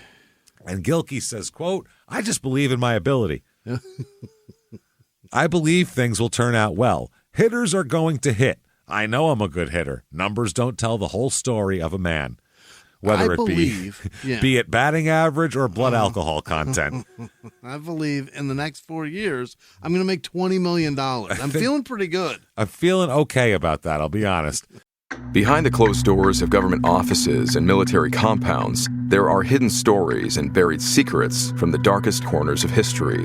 From covert experiments pushing the boundaries of science to operations so secretive they were barely whispered about. Each week, on Redacted, Declassified Mysteries, we pull back the curtain on these hidden histories, 100% true and verifiable stories that expose the shadowy underbelly of power. Consider Operation Paperclip, where former Nazi scientists were brought to America after World War II, not as prisoners, but as assets to advance U.S. intelligence during the Cold War. These aren't just old conspiracy theories. They're thoroughly investigated accounts that reveal the uncomfortable truths still shaping our world today. The stories are real. The secrets are shocking. Follow Redacted, Declassified Mysteries on the Wondery app or wherever you get your podcasts. You can listen to Redacted early and ad-free right now on Wondery Plus. A few miles from the glass spires of Midtown Atlanta lies the South River Forest. In 2021 and 2022, the woods became a home to activists from all over the country who gathered to stop the nearby construction of a massive new police training facility, nicknamed Cop City. At approximately 9 o'clock this morning, as law enforcement was moving through various sectors of the property, an individual, without warning, shot a Georgia State Patrol trooper. This is We Came to the Forest, a story about resistance. The abolitionist mission isn't done until every prison is empty and shut down. Love and fellowship. It was probably the happiest I've ever been in my life. And the lengths we'll go to protect the things we hold closest to our hearts. Follow We Came to the Forest on the Wondery app or wherever you get your podcasts. You can binge all episodes of We Came to the Forest early and ad-free right now by joining Wondery Plus. In the 1980s, a rosé swept the country. Hey, Mike, I really like this White Zinfandel. Well, good. Now put it down. We're going to try another one. White Zin became America's top-selling wine. But most don't know that this sweet drink has a sour history.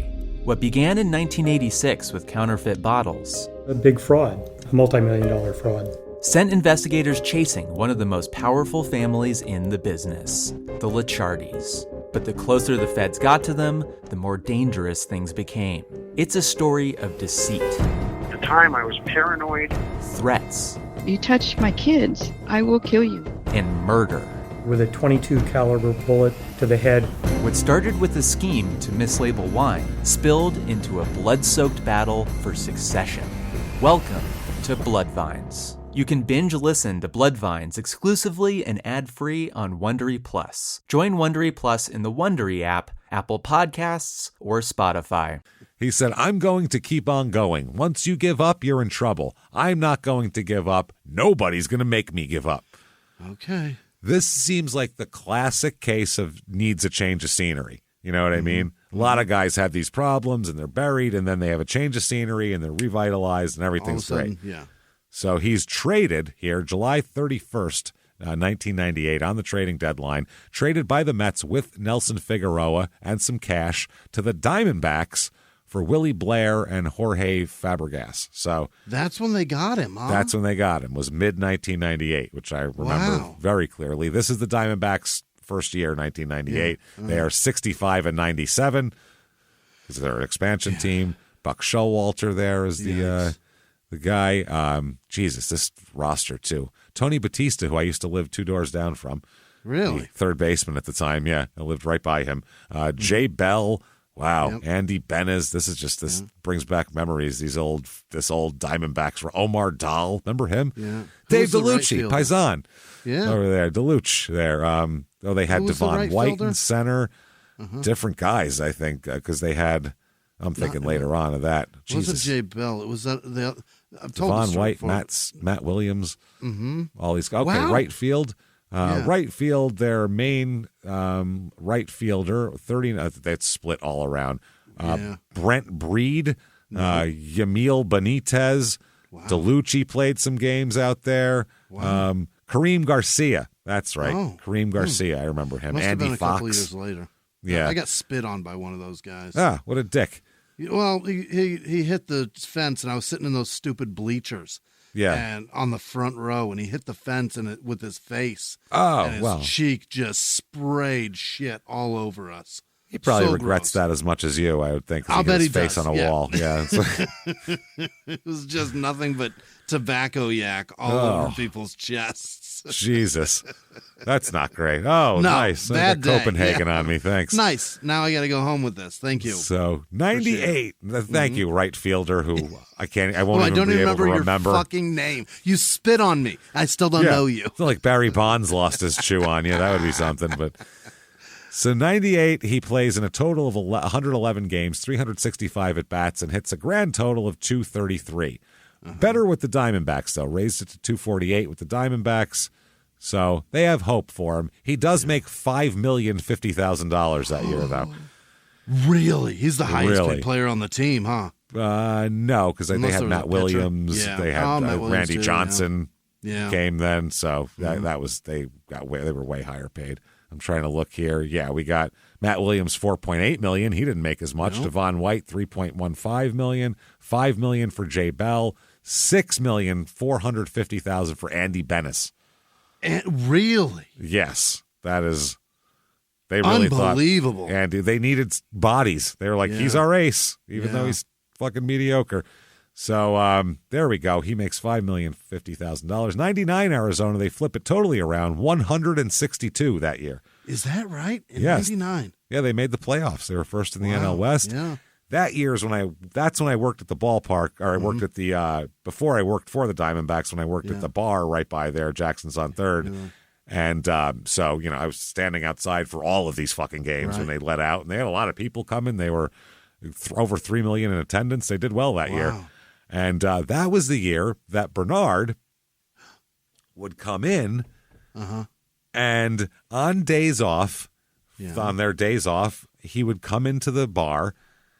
And when there's no games going on down there in the summer, it is barren. Ghost town. Nobody. The only time you will get people in there is when a baseball game lets out. That's it. Or a Suns game. Or a Suns game. So in the summer, though, it's just baseball, and it's mid-July in downtown Phoenix on a weekend.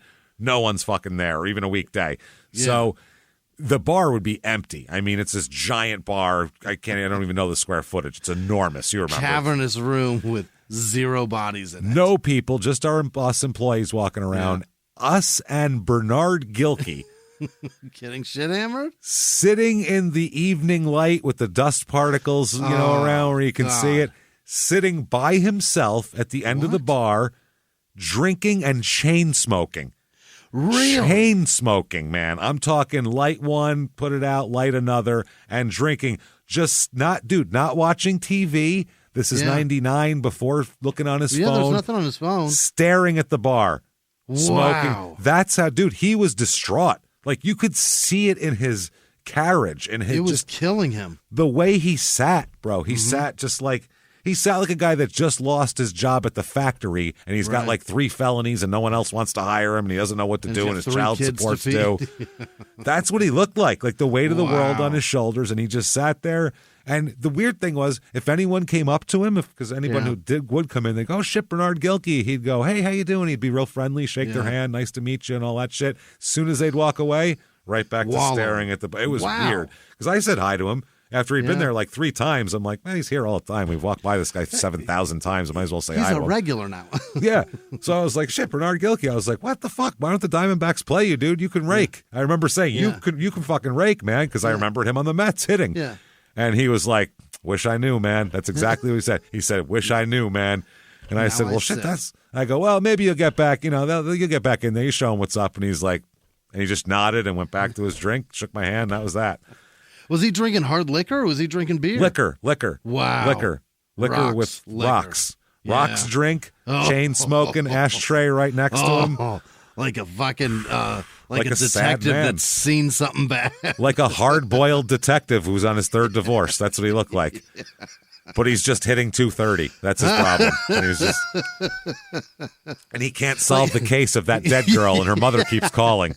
And he's sad about it. And none of that. He's just hitting 230 and is embarrassed about it. The lead detective of BTK just sipping and smoking. Sipping and smoking. So it was fucking sad to watch, man. It really was. I remember thinking, God, this guy is fucking depressed. You could just see it in his face. Not just sad, depressed.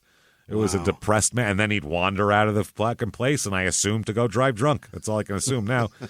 I'd see him fucking wander out, and I'm like, he just had 5 drinks. Probably. Yeah. He just had 5 drinks. Like, he is either he's going to another bar or he's going to drive home. Either way, it's a little frightening. This year, though, he hits 294 in 94 games.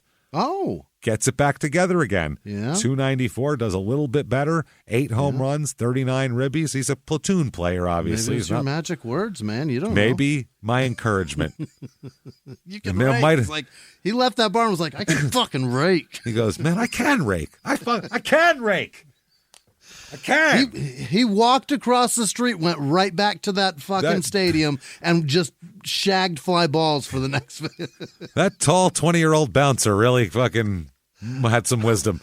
I'm gonna go hit him out of the fucking park tonight. I can do this, There's no man. game. I can do it. Fuck this. He pushed the ashtray away, put his last cigarette out. I'm going to clean it up. I'm going to do it for him. I'm going to rake. I'm going to do it, man. I'm going to do it. So 2000 with the Diamondbacks, 85 and 77 that year, 3rd in the NL West, back to earth. You know what I mean? Now they have Randy Johnson and Young Kim was their closer at that point. They have Kurt Schilling by now, Todd Stottlemyre. That's their crew here. Matt Williams. Oh, now he's making $8,500,000. Yeah, this payroll exploded at this point. Yeah, these guys are making fucking bank. Here we go. June 25th, 2000. Though bad times for Bernard. He is designated. They designate him for assignment. Really? Yeah. Oh, my God. Matt Manti. Remember him, the closer, Matt Manti?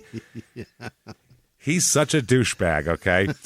He looked like it. He's exactly what you think he is on the mound. Yeah. When I worked at Jackson's, players would come in all the time because it was right there and it was a nice bar. So they'd come in all the time. And it was the popular one. And it was popular. It was, you knew that's where players were. So, like, you'd meet all these different fucking players. And it was there, Fox and Hound, and then Alice Cooperstown. Those were the 3 places that you would see people. All the time, yeah. So Jackson's, you could tell like that when people were assholes. You could just tell based on how they are with other people. Cedric Sabalas, nice guy, says hi to everybody. What's up? He knows he's the center of the party. He gets it. Guys like that.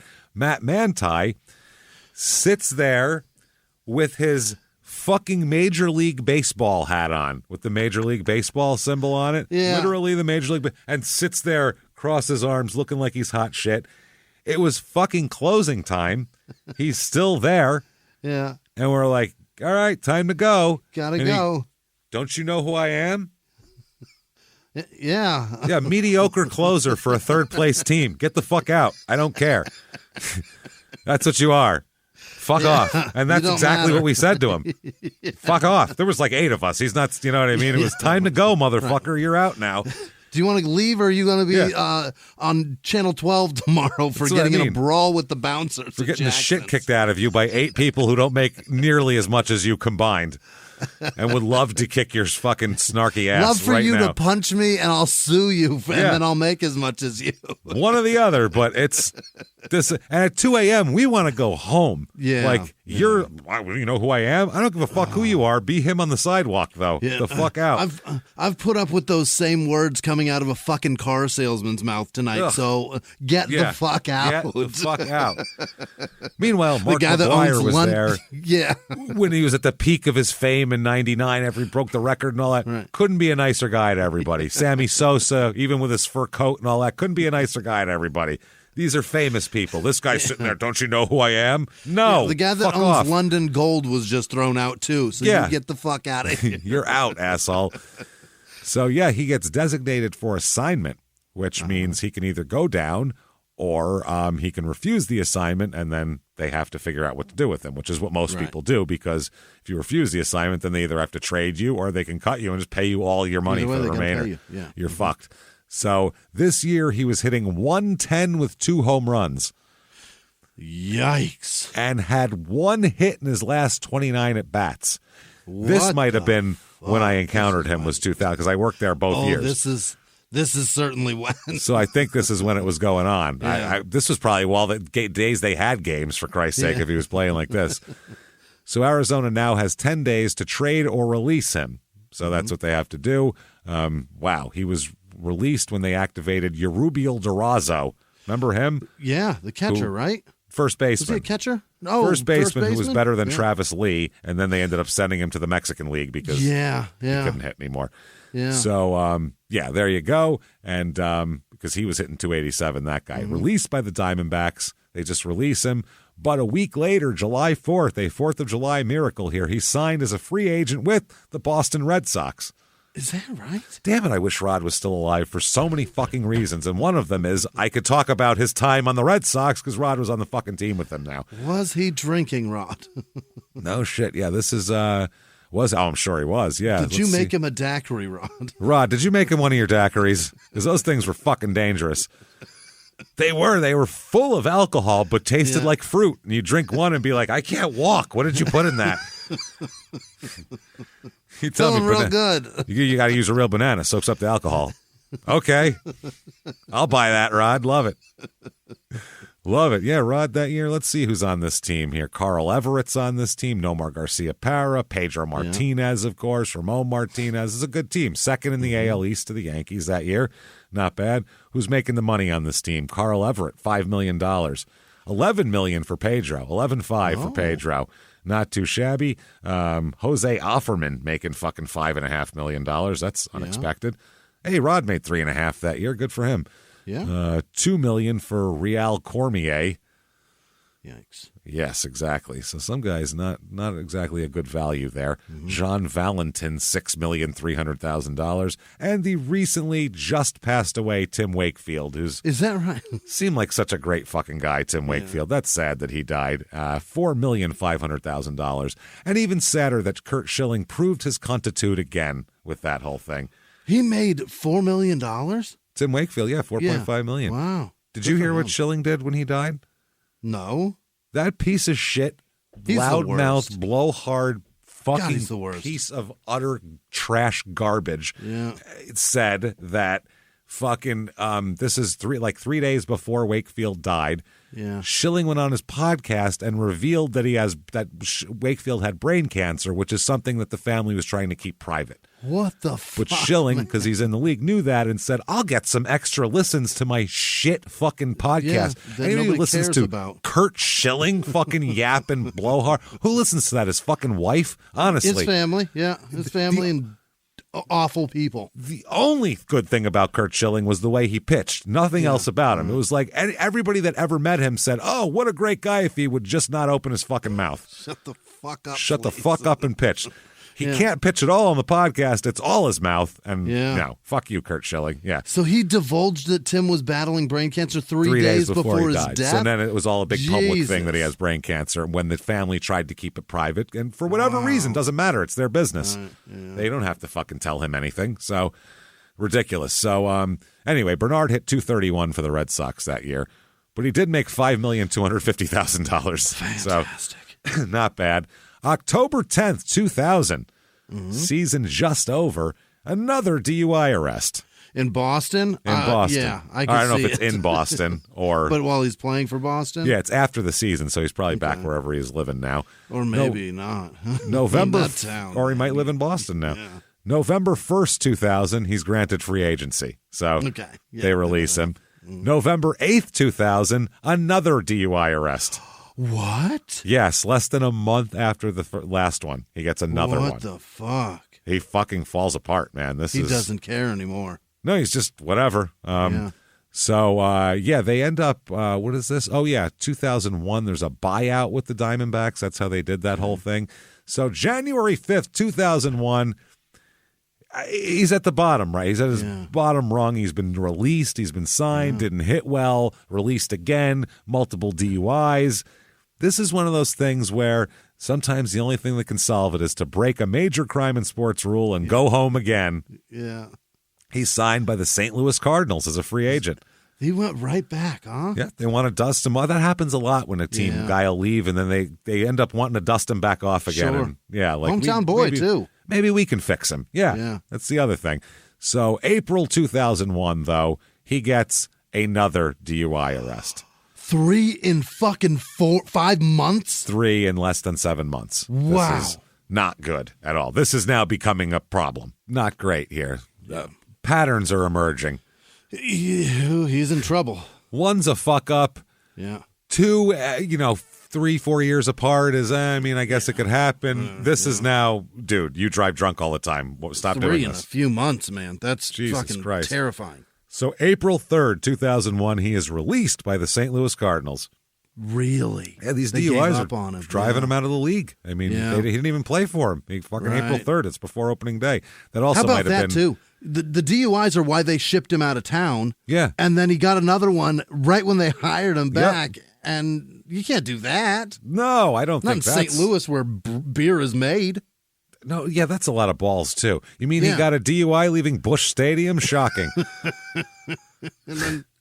And then came back and got another one? God, our fucking country is weird. It's so weird. It's bizarre. It really is. It's called Busch Stadium, and everything there is about beer and the commercials, and it's all beer and beer. Don't drive home, though, even though we made a giant parking lot that has 40,000 fucking car spaces. We accept Everyone all here these is driving. Come on. We have the weirdest wink and a nod society. Yep, it's fucking crazy. Yeah. They're going to do it, and it's on you because you've applied them with it. The guy at the concession stand isn't like when you're on your 5th beer going, hey, are you driving tonight? They don't fucking care. Yeah, they don't give a shit what you're doing. They've seen 30,000 people. So he's released by the Cardinals. 9 days later, though, on April 12th, 2001, he is signed as a free agent by the Atlanta Braves. Is that right? Yes. That's the weird thing with talent, man. And you hear like GMs talk about it, coaches talk about it all the time. Like, if you've ever done it, if they've ever seen you do it in person, they go, that's in there. I've seen it. That's there. I can tap into it. I know we can. It's there. Not a lot of people can hit over 300 and have 30 home runs and 117 RBIs in the majors. So, seen him do it. Somewhere inside of his brain and body, that exists. So we can just get it out, and then we'll be great. So this year, the Cardinals finish 88-74, which is very good. First in the NL, or the Braves, I'm sorry, finish 88-74. First in the NL East. They go to the divisional series and sweep the Astros, and then are beat in the NLCS by the Diamondbacks, who went on to win the World Series, as we know. So, this year, the 2001 Braves, Glavine, Chipper Jones, Greg Maddux, multiple Hall of Famers, John Smoltz, 4 Hall of Famers on the team here. So all he had to do was hold it together for another year, and he could have got himself a goddamn ring. That's it. And he couldn't fucking do it. He couldn't keep it together. And in the middle of the season, July 31st, 2001, he's facing prison time as well. Yeah, he should be. Yep, could face up to 5 years in prison if convicted in his latest drunk driving case, because it's his third in less than a year, which is not good. No. Gilkey was arrested this time. This is July 31st. They're saying he's arrested Sunday night, so he got arrested again in July. So that's my God, after 4 April. in less than a year. Bernard. Jesus, Gilkey, you're worse than Mookie Blaylock right here. Honest to Christ, he's in so much trouble. And he doesn't even realize it. No, he's just like, well, I'm telling you, I think he's in a haze. I think he's in a depressive. I can't speak for a man, but at this point, if he's anything like he looked in the bar, he's in a depressive haze. Well, the evidence of numbing getting caught 4 times means he does it a lot. Yeah. That means he's drinking a lot. And the fact that, God, I feel bad for him strictly because he was still a nice guy when people came up to him. And a guy who's depressed and drunk could be like, man, fuck away from me. But he was always like, oh, thank you very much, and smile. And so I'm like, deep down, there's a nice person in there. Right. You know what I mean? But his drinking isn't about anybody up. else. It's about himself and how he feels about himself. Yep. But that's exactly what happened to Sonny Sitch, and that's why she's in that's her what sitch. I'm saying. That's in her little sitch, which is going to be 20 years in fucking prison. It's not good. He was arrested as the Braves arrived at the St. Louis airport for a series against the Cardinals and released the next day on $10,000 bond. So he was in uniform but didn't want to discuss the whole thing. He said, quote, "Can we talk about baseball? I just want to come here and play well and not let anything affect me." We'd like that too. Yeah. We would certainly like that. The way to do that would be to stop getting arrested. That would help. Manager Bobby Cox said Gilkey believed the matter would be resolved before the team got to St. Louis. Cox said Gilkey would start that day either in left field or right field. Cox said, quote, "It caught him by surprise. He thought it was all taken care of by his lawyers, and it wasn't." I guess they arrested him on a court thing. I don't know what it is. The general manager said, "I didn't know anything about it. I don't know any of the details. We were all sort of caught by surprise." They said, though, they don't plan on taking any action against Gilkey here. Okay. The Braves, yeah. So it's definitely something for the past ones. Has to be. He just didn't deal with any of it. Scherholtz, the GM, said he's been released on bail. He has a court date later in the fall. Until the legal process plays out fully, I don't know if it'll have an impact on our team. In other words, the court shit's in the fall, which is after the baseball season, which is after we stop caring. So, and after you guys stop covering it. Yeah, after you guys stop giving a shit about him as well. So, he had 3 DUI arrests in 7 months. The prosecutors filed felony charges against him because he was deemed a persistent offender. Yeah. Yeah, you're a menace. The April arrest came less than 6 weeks after he pled guilty on February 22nd to misdemeanor DUI charges stemming from arrests on October 10th and November 8th. Jesus Christ. All 3 arrests occurred in St. Louis County, where he lives in the off-season. Mm-hmm. He was placed on probation for 2 years in the October and November cases, and he's ordered to attend counseling. Yeah. So, this is the Port St. Lucie arrest back in the day there. That resulted in 1 year probation, 50 hours community service, like we said. His license was also suspended for 6 months, and he was ordered to attend DUI classes back then. So I don't think they're working, the classes. I'm going to go out on a limb here. I don't think they're working. Classes. Yeah, that is wild. Now, August 5th, 2001, the Braves said they were surprised when news broke last week of outfielder Bernard Gilkey's series of DUI arrests. They didn't know? They didn't. What are you kidding me? It's all. Where do you think I got this information from? It wasn't like this underground dark web shit. It was in the newspapers. You don't know Bernard personally and got this from his mom? None of this? Really? They said, but they might have known sooner if, as often would happen in the real world, Gilkey had been asked to fill out an employment application or undergo a background check. Well, You're a baseball team. You should do your own background check. These guys cost millions of dollars. What's wrong with you? He didn't bring his background check with him to the interview, so we did not know. We didn't know. We don't look into people, make sure they're not like murderers or child molesters or anything. It's not our job. The president of the Braves said, routinely, no, we wouldn't do that. We would do a thorough check on a basketball or hockey player coming over from Europe, but Bernard Gilkey, whom we've known or watched, no. If a player's been a major leaguer in any sport, there's a body of information that circulates from players and coaches. If there were no red flags, we would not go out of our way to initiate a background check. Really? Wow. They said, well, would you have liked to have known about his arrests? And he said, oh, yes, absolutely. Pay the fuck attention, you idiot. I'm sorry, but this is the most... Are they really trying to say they didn't realize that in in the 6 months before they signed him, he was arrested 3 fucking times and it was in the newspaper? In the 2000s, really? James, you got to understand, it was really hard to get information. It was difficult, yeah. I mean, Jesus, you had to get on the internet and it was dial-up. It was real hard. Took a long time and you had to sit through a lot of noises. This is just baseball news. The USA Today would have had this in there. The most basic shit. Everybody knew. Everybody had to know.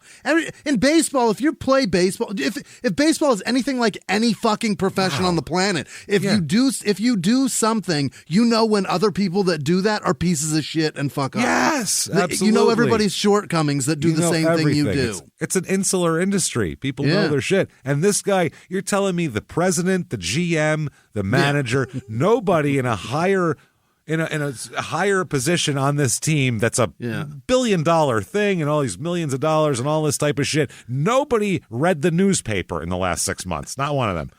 No one even heard from a friend or from oh, that guy, God, Christ, he can't stop getting pulled over for drunk driving. What? What do you mean? That never happened. They were too busy putting every game they've ever played on TNT. Yeah. What a complete load of shit, buck passing bullshit. I'm sorry, but that makes me fucking sick to fucking hear that. That is just, I hate when they do that. I think they just didn't know it wasn't taken care of. That's all they didn't know. I think they didn't give a shit. Yeah. You don't think so? I don't think they cared. You may be right. Or they thought it was taken care of, whatever it was. Or thought nobody would notice. They said, we didn't know we got arrested 3 times in 6 months. That was what they chose to say. And they figured, it's fine. There's no way. Jesus Christ. I mean, that's so stupid. How dumb. When they say dumb shit like that, it almost makes you feel bad for Bernard. You know what I mean? Because it's like, hey, you're acting like he's like a master criminal now. He's just a drunk who came in and figured you knew he was a drunk at the time and had fucked up and done some shit. And don't blame it on him. He's a depressed guy that processes depression with booze. That's it. You got to almost feel bad for him. I do. I feel bad for him, but not nearly as bad as I feel for Bernard Gilkey from Oklahoma. Oh, yeah. Right. This guy named Bernard Gilkey, who for a 50-year period just got in a lot of trouble. And it's really fucking funny. Bernard Gilkey, starting in 1909. Wow. Yes, they said that the results of the recent grand jury are beginning to show this week, and 23 warrants have been served on 9 persons, charging them with selling whiskey as follows. And one of them is Bernard Gilkey for selling whiskey. So they're all going to get that. That's amazing. And then they say 1940, we catch back up with Bernard Gilkey. They say government officials Saturday swatted Bernard Gilkey, 50-year-old Oilton man, for the 2nd time in as many days and the 3rd time this year. Oh. Jesus. Joe Howard, assistant U.S. district attorney, filed an action in federal court seeking confiscation of Gilkey's 1940 Chevrolet and 64 gallons of bonded liquor found in it.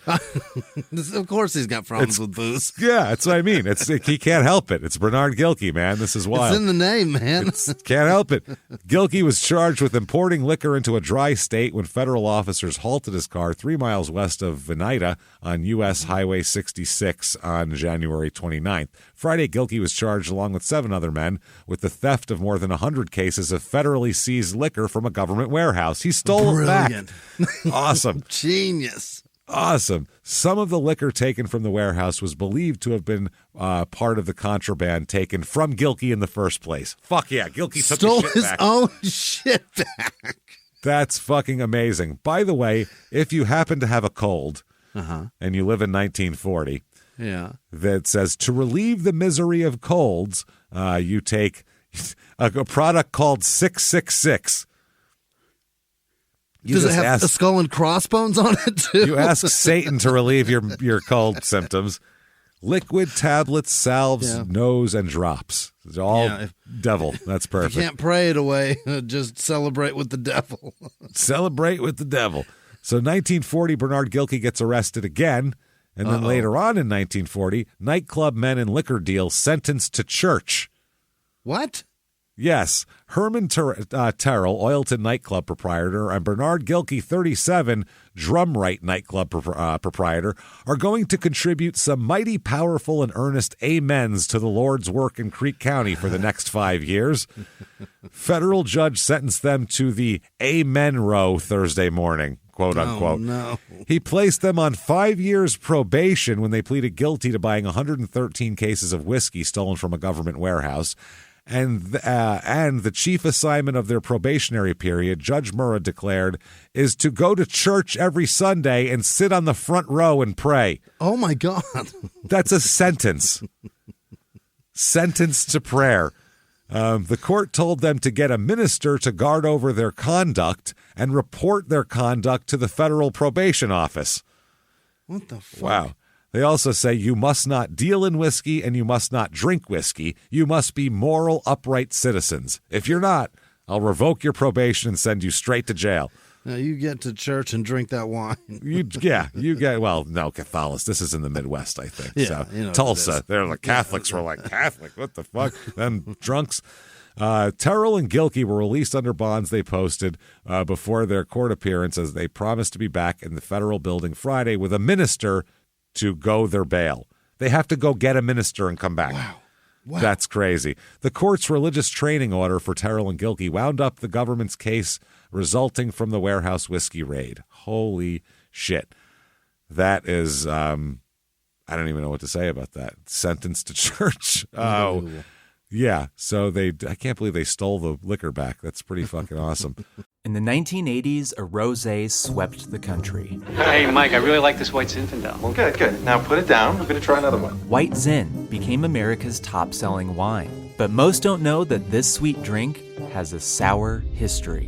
What began in 1986 with counterfeit bottles. A big fraud, a multi-million-dollar fraud. Sent investigators chasing one of the most powerful families in the business, the Licciardis. But the closer the feds got to them, the more dangerous things became.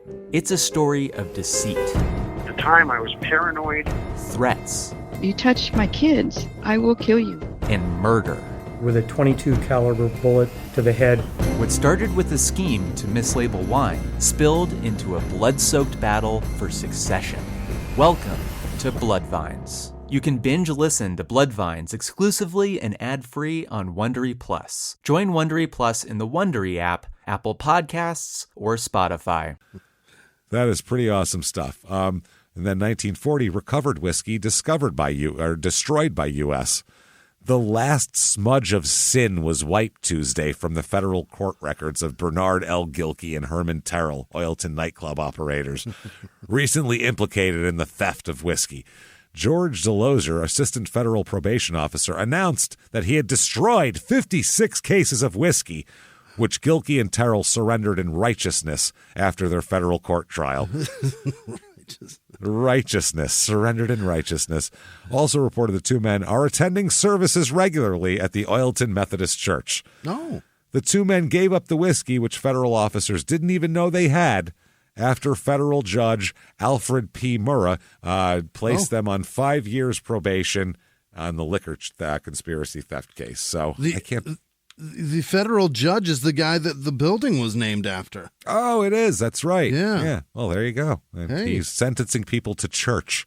That's who we name fucking buildings after in this fucking country. People who sentence people. Now you boys get on in the first row and pray now.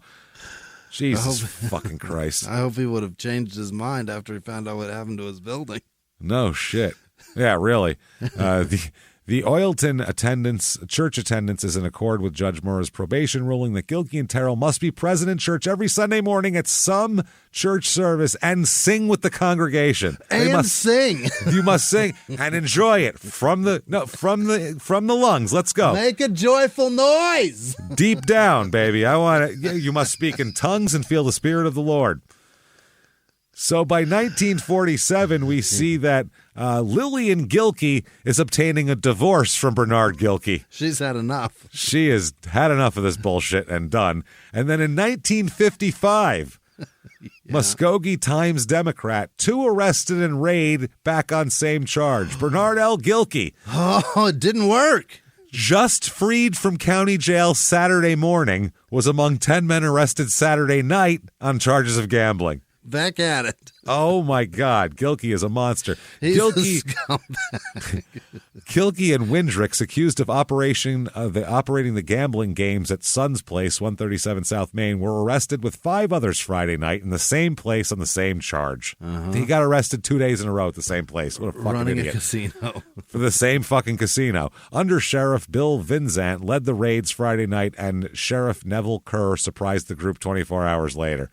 They'll never suspect this. It feels like they're very aware of everything you're doing. Man. All of it. Every last fucking drop of it. So that is his baseball career. It is over at this point. Yep. The Braves end up releasing him. 2002, he's done? He's done. 2001's his last year. Wow. He had played in 69 games that year. Hit 274 with 2 home runs, 14 RBI. Wasn't terrible, but he's not Bernard Gilkey. Yeah. And it's kind of over for him at this point. In the postseason, he hit 200 in the series against Arizona. That's about it. But he's made so much money. Yeah, that year, or 2000, he made $5,250,000. The Red Sox only paid him $200,000.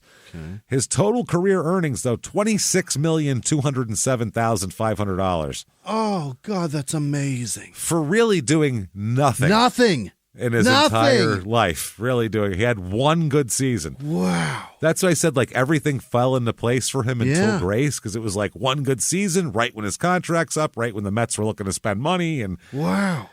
Yes. He batted 300-ish for, I don't know, 3 or 4 years, but he did nothing. Nothing to that spectacular. The hype over him. Yeah, that's what it was, man. Wow. And it just didn't work. So November 9th, 2001, he's granted free agency, and that'll be that for him. And then later on in the day, November 9th, he had his matinee. Yeah. It's a twilight doubleheader. And for the night game, he pleads guilty to drunk driving. It's a bad day for him. They release him the day he's got to go plead guilty. Yep. And guilty. And guilty. Sentencing is scheduled for January, facing a maximum of 5 years in prison here. This is a lot. Just a lot going on for him. Too much here. January 17th, 2002. Here he is. He's in court for sentencing. And Gilkey is sentenced to, you, sir, may fuck off 4 months in jail and 5 years probation, and is labeled a persistent drunk driver. That's the penalty there. He will not stop. He is a nuisance drunk at this point. He's only 35, by the way. That's crazy. And he's depressed, washed up, done. It's sad. 500 hours of community service as well. And he must undergo drug and alcohol treatment and refrain from driving. No driving for the next 5 years. No license, no driving. You make $26 million. There should be no problem. There should be no problem getting cabs here. The judge initially sentenced Gilkey to 5 years in prison, but then at the end suspended the sentence and ordered probation.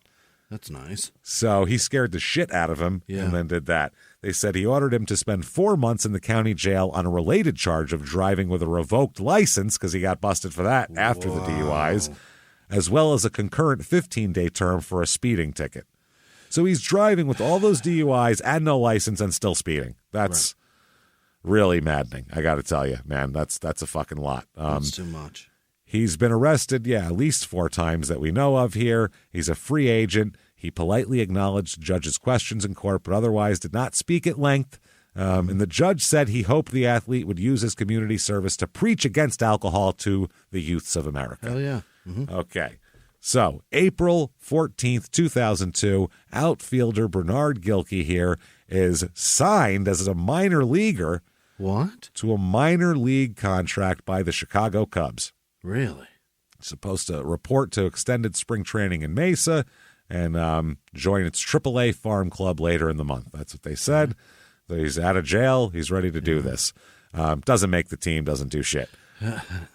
But his contract keeps on giving, Jimmy. Keeps on giving. Remember I told you that? No. Because Arizona had to work out a buyout with him. that was the time when they were having money troubles and working out deferred payments. Right. They're still paying Randy Johnson. They're still paying Matt Williams. Really? They're still paying Jay Bell. They still pay putting it all off. these fucking Yeah. people. There's a bunch of baseball players that haven't played in 20 years that are still getting large paychecks every year from deferments. They pay the Mets guys did that too. That's how Bobby Bonilla gets paid every year from this deferment. So what he gets is from 2003 to 2017, he got deferred payments from the Diamondbacks. $1 million a year. It's 15 years, $12,207,806 for an average salary of $813,854 to not play a fucking goddamn drop of baseball. That will buy a lot of whiskey sours. Imagine how great you would feel. Holy shit. If you're like, so you're telling me for the next 15 years I don't have to work at all, and I'm going to make a year? $800,000 a year. Holy shit. I'd put a Hawaiian shirt on. I wouldn't give a shit. The amount of selfies I would be taking. I'd be the biggest douche on the planet. No shit. Hi, man. here I am. Hi, everybody. Having a great time. Wow, that is fucking shocking. What the fuck? That is shock. That's the deal they had to work out with him legally. 6 years ago, he stopped getting paid finally. Yep. Just finally stopped getting paid. Holy That's amazing. Shit. Everybody knows about the Bonilla deal, but nobody knew about at least Bonilla was productive at one point in his career, not just for one season. So March 2nd, 2003, he's been away from the game a year since he got cut by the Cubs. Yeah. The Brewers signed him to a minor league contract. Yep, he worked out with the Cubs. He's in Brewers minor league camp. And he says may well stay there. The Brewers, who is this? The Brewers general manager said, we had planned on bringing him into big league camp, but then we ended up claiming Brady Clark on waivers and signing John Vanderwall. So he's down here now. Yeah. The GM said, now we don't see the same need for him. So he got kind of fucked there. He knows how to play the game. If he ends up doing well enough, I wouldn't stand in the way of his getting a big league job. In other words, we're never going to bring him up, but if he plays well down there, we're perfectly happy to let another team sign him, which is what the Cubs did with Rod in 2003. Really? The Cubs signed him after he had all these surgeries after he was done with the Red Sox. They signed him to a minor league deal and said, we got guys up here, but if you do well down there and another team wants you, we'll let it happen. So then he did really well, and the Padres signed him, and he had 20 straight saves when he came up immediately. Not bad. He was comeback player of the year that year. So you never know. It could happen. That's what I mean. That's what they're hoping for is what I was trying to get at. And it was the same time period, too. Exactly the same time period. Wow. So, he said, I wouldn't stand in the way of his getting a big league job. If I can pick up a younger player in a deal or a little cash in a waiver transaction or something like that, I'll do it. So happy to get rid of him. No interest in him. August 7th, 2009, this is an article about the Diamondbacks having to pay him until 2017, which is amazing. His final payoff figures appear to be somewhere around his 51st birthday. Wow. It's one of those unique baseball stories or unique business stories rarely told when teams defer salaries years into the future to save money in the present. The Diamondbacks payroll shows up at about $73 million this season, but in reality, the team has likely deferred more money than any other team in the history of sports and will cut checks totaling $90 million, even though they only have 70 of it on the field. That's how much they're doing. What the shit? Those payments go to active players like Dan Herron, Mark Reynolds, who's the all-strikeout king. But the team will also be paying off past players like Gilkey, Randy Johnson, Luis Gonzalez, Armando Reynoso, Curt Schilling, Matt Williams, Roberto Alomar. These guys. All this money that they put out to win a World Series. And that's it. And they had to pay for it. Still paying for it. They put it on layaway. They really did. Yeah. They said the Diamondbacks' past ownership was all about doing what they had to win, because this was after Colangelo family sold it.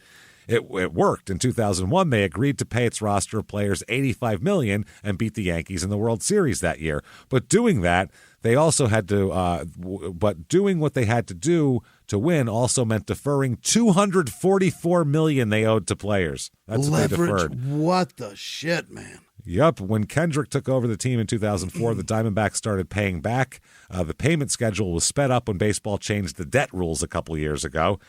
Diamondbacks president CEO Derek Hall said the team paid off $16 million this year and will pay off $15 million in 2010, $14 million in 2011, $13 million in 2012, and by 2013 the Diamondbacks will have less than $1.5 million to pay off, which is still Gilkey for a couple of years. Mm-hmm. Matt Williams' payments come off in 2014, and Gilkey, whose annual checks go up to as much as $1 million, will be the last one to come off the books in 2017. He stretched his the furthest. The last guy to Randy Johnson was done being paid. All that, and Bernard Gilkey, they still had to fucking pay. The guy wasn't even on the team when it happened, and they're still paying him. Still paying him. The Hall here, the GM or whatever, said when the president, when fans look at our payroll, they don't realize that we're also paying former players. Yeah. Nope. So that's fucking insane. That's like Bobby Bonilla has the most, obviously, because he gets $5.9 million or some crazy shit a year for whatever. So yeah, that's how that works. 2014, as of 2014, Bernard is living in St. Louis with his wife Patrice. Good for him. Yep, they have two sons, Jaylene and Kevin, or Kevin, I think, Caeven. I think that's Kevin. That's Kevin, right? Or Kevin, one of the two. Kevin or Kevin. They have Jalen and Kevin. Jalen played basketball in NCAA Division II Miles College, and Kevin played at High Point University. It's got to be Kevin, right? Got to be Kevin. Got both of his kids through college. Yeah. 2018, inducted into the Missouri Sports Hall of Fame. Who was? Bernard was. What? I don't know. They must not have a lot going on in Missouri, but he's in the Missouri Sports Hall of Fame. And 2019 through present, according to Wikipedia, Bernard Gilkey is a real estate agent at Coldwell Banker Premier Real Estate. Wow. Yep. So there he is, and I mean he's stayed clean. He hasn't gotten arrested that I've seen. Alcohol was his problem. He was sad and drunk. I feel like that was without being sad and without the booze. I feel like he's fine. He seemed like a nice guy. Missouri Hall of Fame. Yeah. Brought buy to a you house by, from him. Brought to you by Budweiser. Brought to you by bastard. the whole Bush family and the whole Anheuser-Busch line of beers. I mean, yeah, if I was in there, I'd buy a house from him. I'm sure he's fine, and it doesn't scare me or anything like that. I want to hear stories about. He's very lucky that he kicked it. If he's kicked it or he's gotten it under control, whichever way it is, he is so lucky that he did not kill somebody, because that was where he was going. He was definitely down that road. He's been with his wife long enough to get kids through college, so that tells me that, I don't think she'd have put up with that kind of drunkenness. Anybody would for 20 years. So, and that was post MLB, right? No, maybe not. Yeah, it was. Or right around that time, by the end of his career. So now his net worth, as we know, these are never accurate. Yeah. Ever, and I don't believe this too. As of 2023, via networthpost.org, it says $600,000. He's got more than that. He's got to have more. Net worth, as from wikiology.com, is $1.5 million. So maybe he is broke. I mean, if he spent it all and then lived up to his $800,000 a year means while he was playing, and then, I mean, I could see that. That could be very, you could spend $800,000 a year if you're used to the high life very easily. Yeah, that very could work. easily. So there you go. That is Bernard Gilkey, everybody. And that's a cautionary tale. Don't drive, stupid. Oh boy. That's and, speaking of not driving, but drinking, let's talk about an update, everybody. Yeah. Pacman Jones is in the news again. What happened? September 11th, he did this, of this year, 2023. On what day? September 11th. He's arrested by being pulled off of a plane. Oh, my God. Yes, that's what I'm saying. You can't do that on September 11th. Nope. Arrested early after police responded to the report of an unruly passenger at the Cincinnati, Northern Kentucky shithole airport. The Covington, Kentucky airport. I could see being unruly in that airport just because it's such a dump and you're angry, but I get it. Jones was booked on misdemeanor counts of alcohol intoxication, disorderly conduct, and terroristic threatening. Airport spokesperson Mindy Kirshner said police were called at 6 a.m. Monday to help crew members with an unruly passenger on a flight scheduled for departure. They confirmed that Jones was the passenger and was arrested prior to takeoff and taken to the Boone County Detention Center. Now, here's the flight crew's story. of what happened. 6 a.m. flight. 6 a.m. This shit is happening at 5:40 because this was during the safety briefing. So this is while they're taxiing or some shit. So as the flight attendant gave a safety briefing, Jones was complaining about his charger port not working. They never fucking work. Welcome to commercial flights, That's Adam. it. They never work, or you plug it in and it says it's working, and then you look at it a half hour later and it hasn't moved at all. That's the other thing that happens. The only thing it's done is your bar is now red and it's almost dead because your charger didn't work the entire fucking flight. It's bullshit. He unbuckled, this is according to them, quote, he unbuckled his seatbelt. His behavior caused annoyance and harm to the other passengers. He interrupted flight operations. He was given one last opportunity to settle down, and after that, they had taken off, they would address his problems. Like, look, chill the fuck out. Once we take off, deal with it in the sky. We'll plug you into this, guys. We'll figure it out. Don't worry about it. But she said Jones remained argumentative. And both flight attendants could smell a strong odor of alcohol on this person because it's 6 a.m. He's probably still up drinking from the night before. He called somebody a name. Probably. The captain turned the flight around, and airport police tried to de-escalate the situation. I think they were on the runway, and they said, come on back. Oh, okay. All right. Jones threatened physical injury while in the officer's presence. He said, quote, wait, I'm going to get you. And that is not a threat. That's a promise. So he clarified. I'm going to get, and then he said again, quote, I'm going to get you. How drunk was he? Very. Drunk enough to threaten someone in an officer's presence on September 11th and say it's not a threat, it's a promise.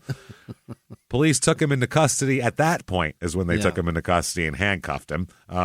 His story's a little different, though, of what went down. What's he say?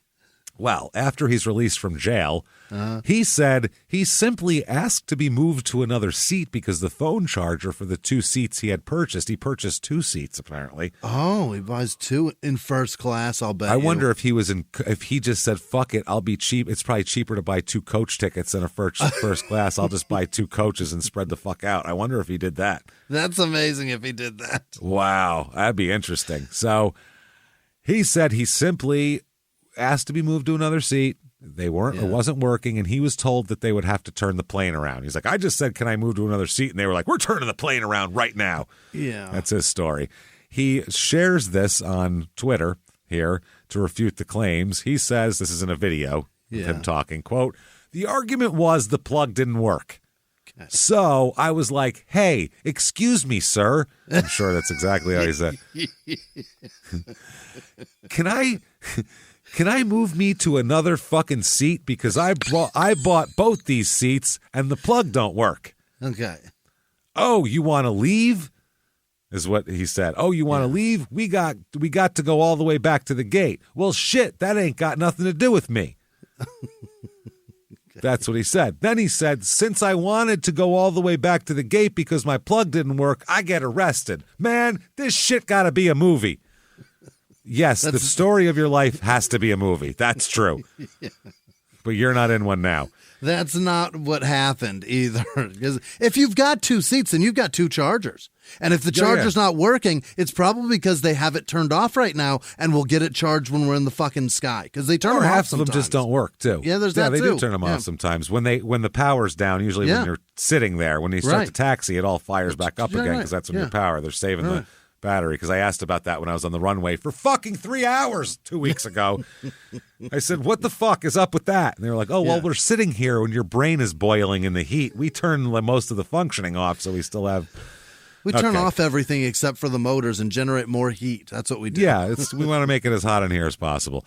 Now, Jones vehemently denies being intoxicated. He was not drunk, and also says he didn't threaten anybody. That's bullshit.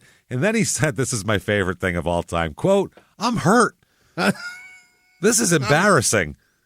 Embarrassing. Pacman, we did a whole episode on you, bro. This is one of the least embarrassing episodes you've ever had. Were you holding a bag of chicken while this went on? Probably not, so it's not as embarrassing. He's been trying to correct all that by adopting Henry's kids and trying to be a good dude. But he's still Pac-Man. Yeah, you're still Pac-Man Jones, man.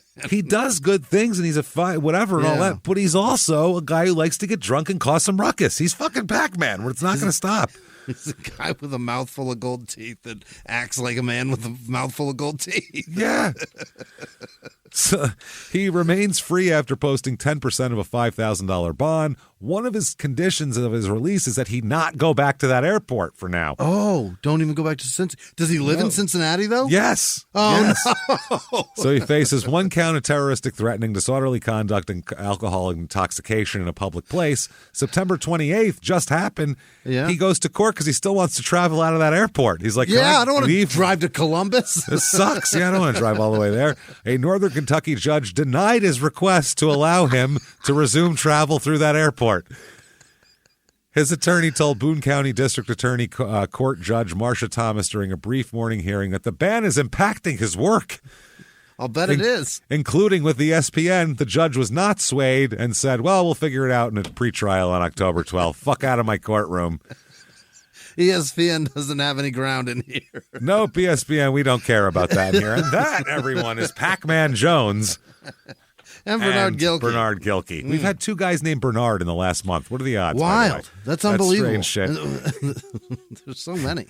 If you like these shows or whatever, this show, that show, all the other shows, tell the world about it. Get on whatever app you're listening on. Give us 5 stars. Tell your friends. Post on social media. We love Crime and Sports, and we want to push it out to as many people as possible. So keep doing that. Also, listen to Your Stupid Opinions, our new show. Boy, is it fun. Remember to rate and review that, too. And don't try to be smart and be like, I'll give 1 star and then they'll read mine.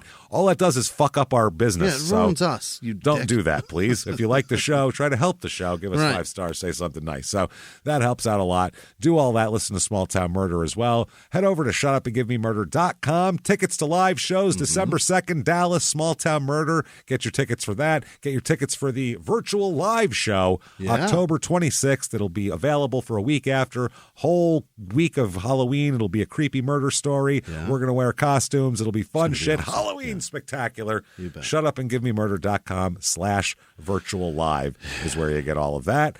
You certainly want to follow us on social media at Crime and Sports on everything, at Small Town Murder on Instagram. You sure as shit want Patreon. Oh boy. Patreon.com/Crime and Sports is where you get all of the bonus material. Anybody $5 a month or above, a mere cup of coffee. I mean, honestly, 1 cup of coffee or 200 plus bonus episodes and new ones every other week. Right. Come on. We got you fucking your ass kicked on this one, Starbucks. Sorry. We don't have addictive chemicals in it, but it's still, got you kicked. beat. We don't have any fucking vegetable oil in this. Nothing. God damn it. So we got all that. No caffeine to keep you coming back, but the episodes will keep. It's the caffeine of podcasting. You betcha. So get in there, patreon.com/Crime and Sports. This week, what you're going to get, and you get new ones every other week. For Crime and Sports, we're going to talk about BS High. Yeah. The documentary that's currently out on Max and Hulu, and also the whole story of Bishop Sycamore High, which is a fake high school that basically for the glorification of one lunatic's ego. One guy. He got a bunch of junior college kids injured by high school children. It's a weird story. We'll talk all about it. It's all about fraud. It's Fire Festival. It's Anna Delvey. It's Theranos. It's all this shit wrapped into one. And he is doing it to some children and some young adults. So we'll talk about that. For Small Town Murder, we're going to talk about something very fun and also terrible. Joey Buttafuoco. Right. And Amy Fisher. And if you don't know anything about that, the man's name is Joey Buttafuoco, and we're going to talk about him. You definitely want to hear that. Trust me. Yeah, don't Google Amy Fisher. No. You'll see some gross things. And very also, graphic things. I don't know what's grosser, that video or shooting a woman in the face on her porch. Those two are both pretty gross. But maybe it's every other video of her dirty talk is, dude, it's so gross. It's bad. So gross. But you'll get all of that. Patreon.com/CrimeinSports. And you get a shout out where Jimmie will mispronounce your name while he would love so much to get it correct. And it's about that time right now. Jimmie, hit me with the names of the people who wouldn't keep continuously drinking even though they get arrested every other week for driving while drunk. Jimmie, hit me with those names right now. This week's executive producers are Rad Barnert in New York City by way of Australia, but he was also born in Czechoslovakia. Rad, Oh thank my, you. that's a lot of different continents you got going on there. Very cool of you. Thank you very much. You made our year better, too. Thank you. Jordan Bennett, Doug Chimerick, I believe it's Chimerick, C. Merrick. Thank you very much. Happy birthday, Peyton Meadows. Thank you for everything you've done over the years. Other producers this week are Liz Vasquez. Gary Friedman wonders how many books you read a year, James. Is it multiple at once? Yeah, I'm reading like 6 at once. Probably a good 100 a year at least. There you go, Gary. You happy now? Shanice Kobolowski. Kobolowski. Kobolowski. All right. Joe Mitchell. Isn't that the Uncle Buck's girlfriend? It is. It was Gary wrote it in thinking he'd get it by you. You beat him. Come on now. Joe Mitchell is a bitch. I don't know if you know that. I just learned that today. Haystacks Calhoun sweaty overalls. Those there are was money gross. Donated about those. Janice Hill, Rosa Martinez, Scarlett Horby's the third, and Estevez Jones's wedding registry. James, they're getting married. It's beautiful. Isn't that sweet? Congrats, wow, you we two. made a love connection. I'm so happy. Eaton Cox, congratulations on that one. Ian Elliott, Dale Crawford, Kristen Beach Tarpley, Willow with no last name, Damon with no last name, Danelle Minton, Haley Renee, Tommy Palmer, Tyga Fan 89, Justin Fletcher, Zen with no last name, Latasha Lincoln, Heather Brule, Dylan Bourne, Stephen Davis, Sin 1 or Sin I, maybe Sin L, I don't, Sin, somebody named Sin. Ill Sin. Sarah Helland, David K, Claire Weston, Jordy with no last name, Sarah Lake, Jennifer Brockman, Tyler Hechererlo, OMFSM. I don't know what any of that is. Do you know what that is? That's an acronym. OMFSM? Yeah, I don't know. My fucking sad memories. I have no idea. I'm not sure. Naima Sanchez, sad titties. Mohammed Sheikh, Kayla Joe, Mackenzie Hill, Tim with no last name, Logan Johnson, Audrey Searles, Brooke with no last name, Yaya with no last name, Kenneth Buckley, Joshua Ritchie, Stacy Howarth, Amy Segan, Rachel Embry, Melissa Navin, like Johnson, Kaylin Campbell, where am I at? Morgan Okeson, Kieran Friel maybe, Nicola Horn, Nicola Horn, Nicola, all right, Elvind Nyhus. Teresa Mendes. Like that name. I felt like that was them trying to get me to say something dirty, but I don't know what a Nyhus is. Nyhus. That's a good name. I like that. Teresa Mendes, Blake Jones, Jennifer Budden. That's Joe's daughter, I imagine. Tyler Kia. Sonia, Sonny Zaniga. Oh boy, I don't like that at all. Crystal Duck, Shannon Wilkie, Kimmy, Tracy Larson, Candy Eastman, Christian Lee Ohms, Rebecca Smith, Tish with no last name, Ryan Chambers, Hannah Walker, Jasmine Rusan, Lacey Saniga. All right. Loretta with no last name, Jakia, Ratliff, Laura Moff, Richard Winter, Bridget with no last name, Ashley Bliss, Ashley Spradlin, Derek Whitson, Nico Doazima. Yeah, there's always a lot of Ashleys. That's a very popular goddamn name. Doazima. Jericho Fellerer. Sound like you ran out of gas there. Victoria Scott. Won't turn over. I need a jump. Ava Sundquist, Sarah Stoner, Holly Phillips, Tara Bullock, Joey with no last name, Will with no last name, Benjamin Pierce, Paige Cade, Sarah Petrocelli, Leonard Barkhead, Kimberly Kretzinger, Peggy Ballarde, Kristen Miller, Andy Mullendor, John Hayes, Sarah Zilka Starkey, Casey Fitzberger, Josh Carr, STC, Matt Gabney, Jenna with no last name, Maria Bergman, Lilliskold, Adam Alvis, Lady Love, Caitlin Davis, Brad Sparks, Isaac G, Melissa Persia, Austin A Strike, Justine Nowicki, Austin with no last name, Joey with no last name, Kyla Blair, Nicole Weswick, Casey Schweiger, Valerie Hilliard, Michael Mitrick, Samantha Hall, Dakota Delaney, Ask Brant, McGowan Zach 88, Sarah Seward, Humphrey Mwinye, Tracy Antonori, Rebecca Merritt, Teresa Shaddy, Tristan M, Colin Powell. That's pretty funny. Oh. Crystal the Pistol, Regina Carlson, Travis Wallace, Megan Bodel, Beatrice with no last name, Ronald Stavnicki,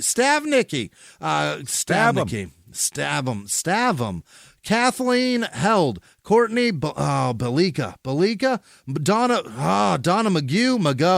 Magu, Jamie Soledad, Helen Condliff, Caitlin Motley, Amina Ziegler, Krista Lombard, Sarah Mills, Randa Creighton, Chris Gutro, Tiffany Schmidt, Scott McLaughlin, Zach Alvarez, Jeremy Armand, MK Ostrakaukas, Morris Tayman, and Thomas Bollinger, and all of our patrons. You're terrific. Thank you.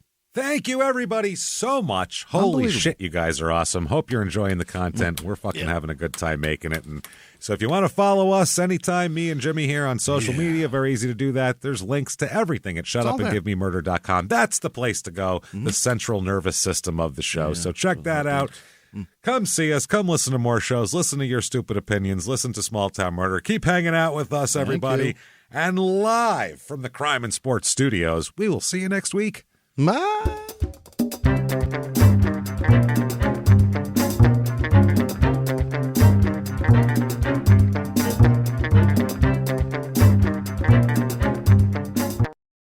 If you like Crime and Sports, you can listen early and ad-free now by joining Wondery Plus in the Wondery app or on Apple Podcasts. Prime members can listen early and ad-free on Amazon Music. Before you go, tell us about yourself by filling out a short survey at Wondery.com/survey.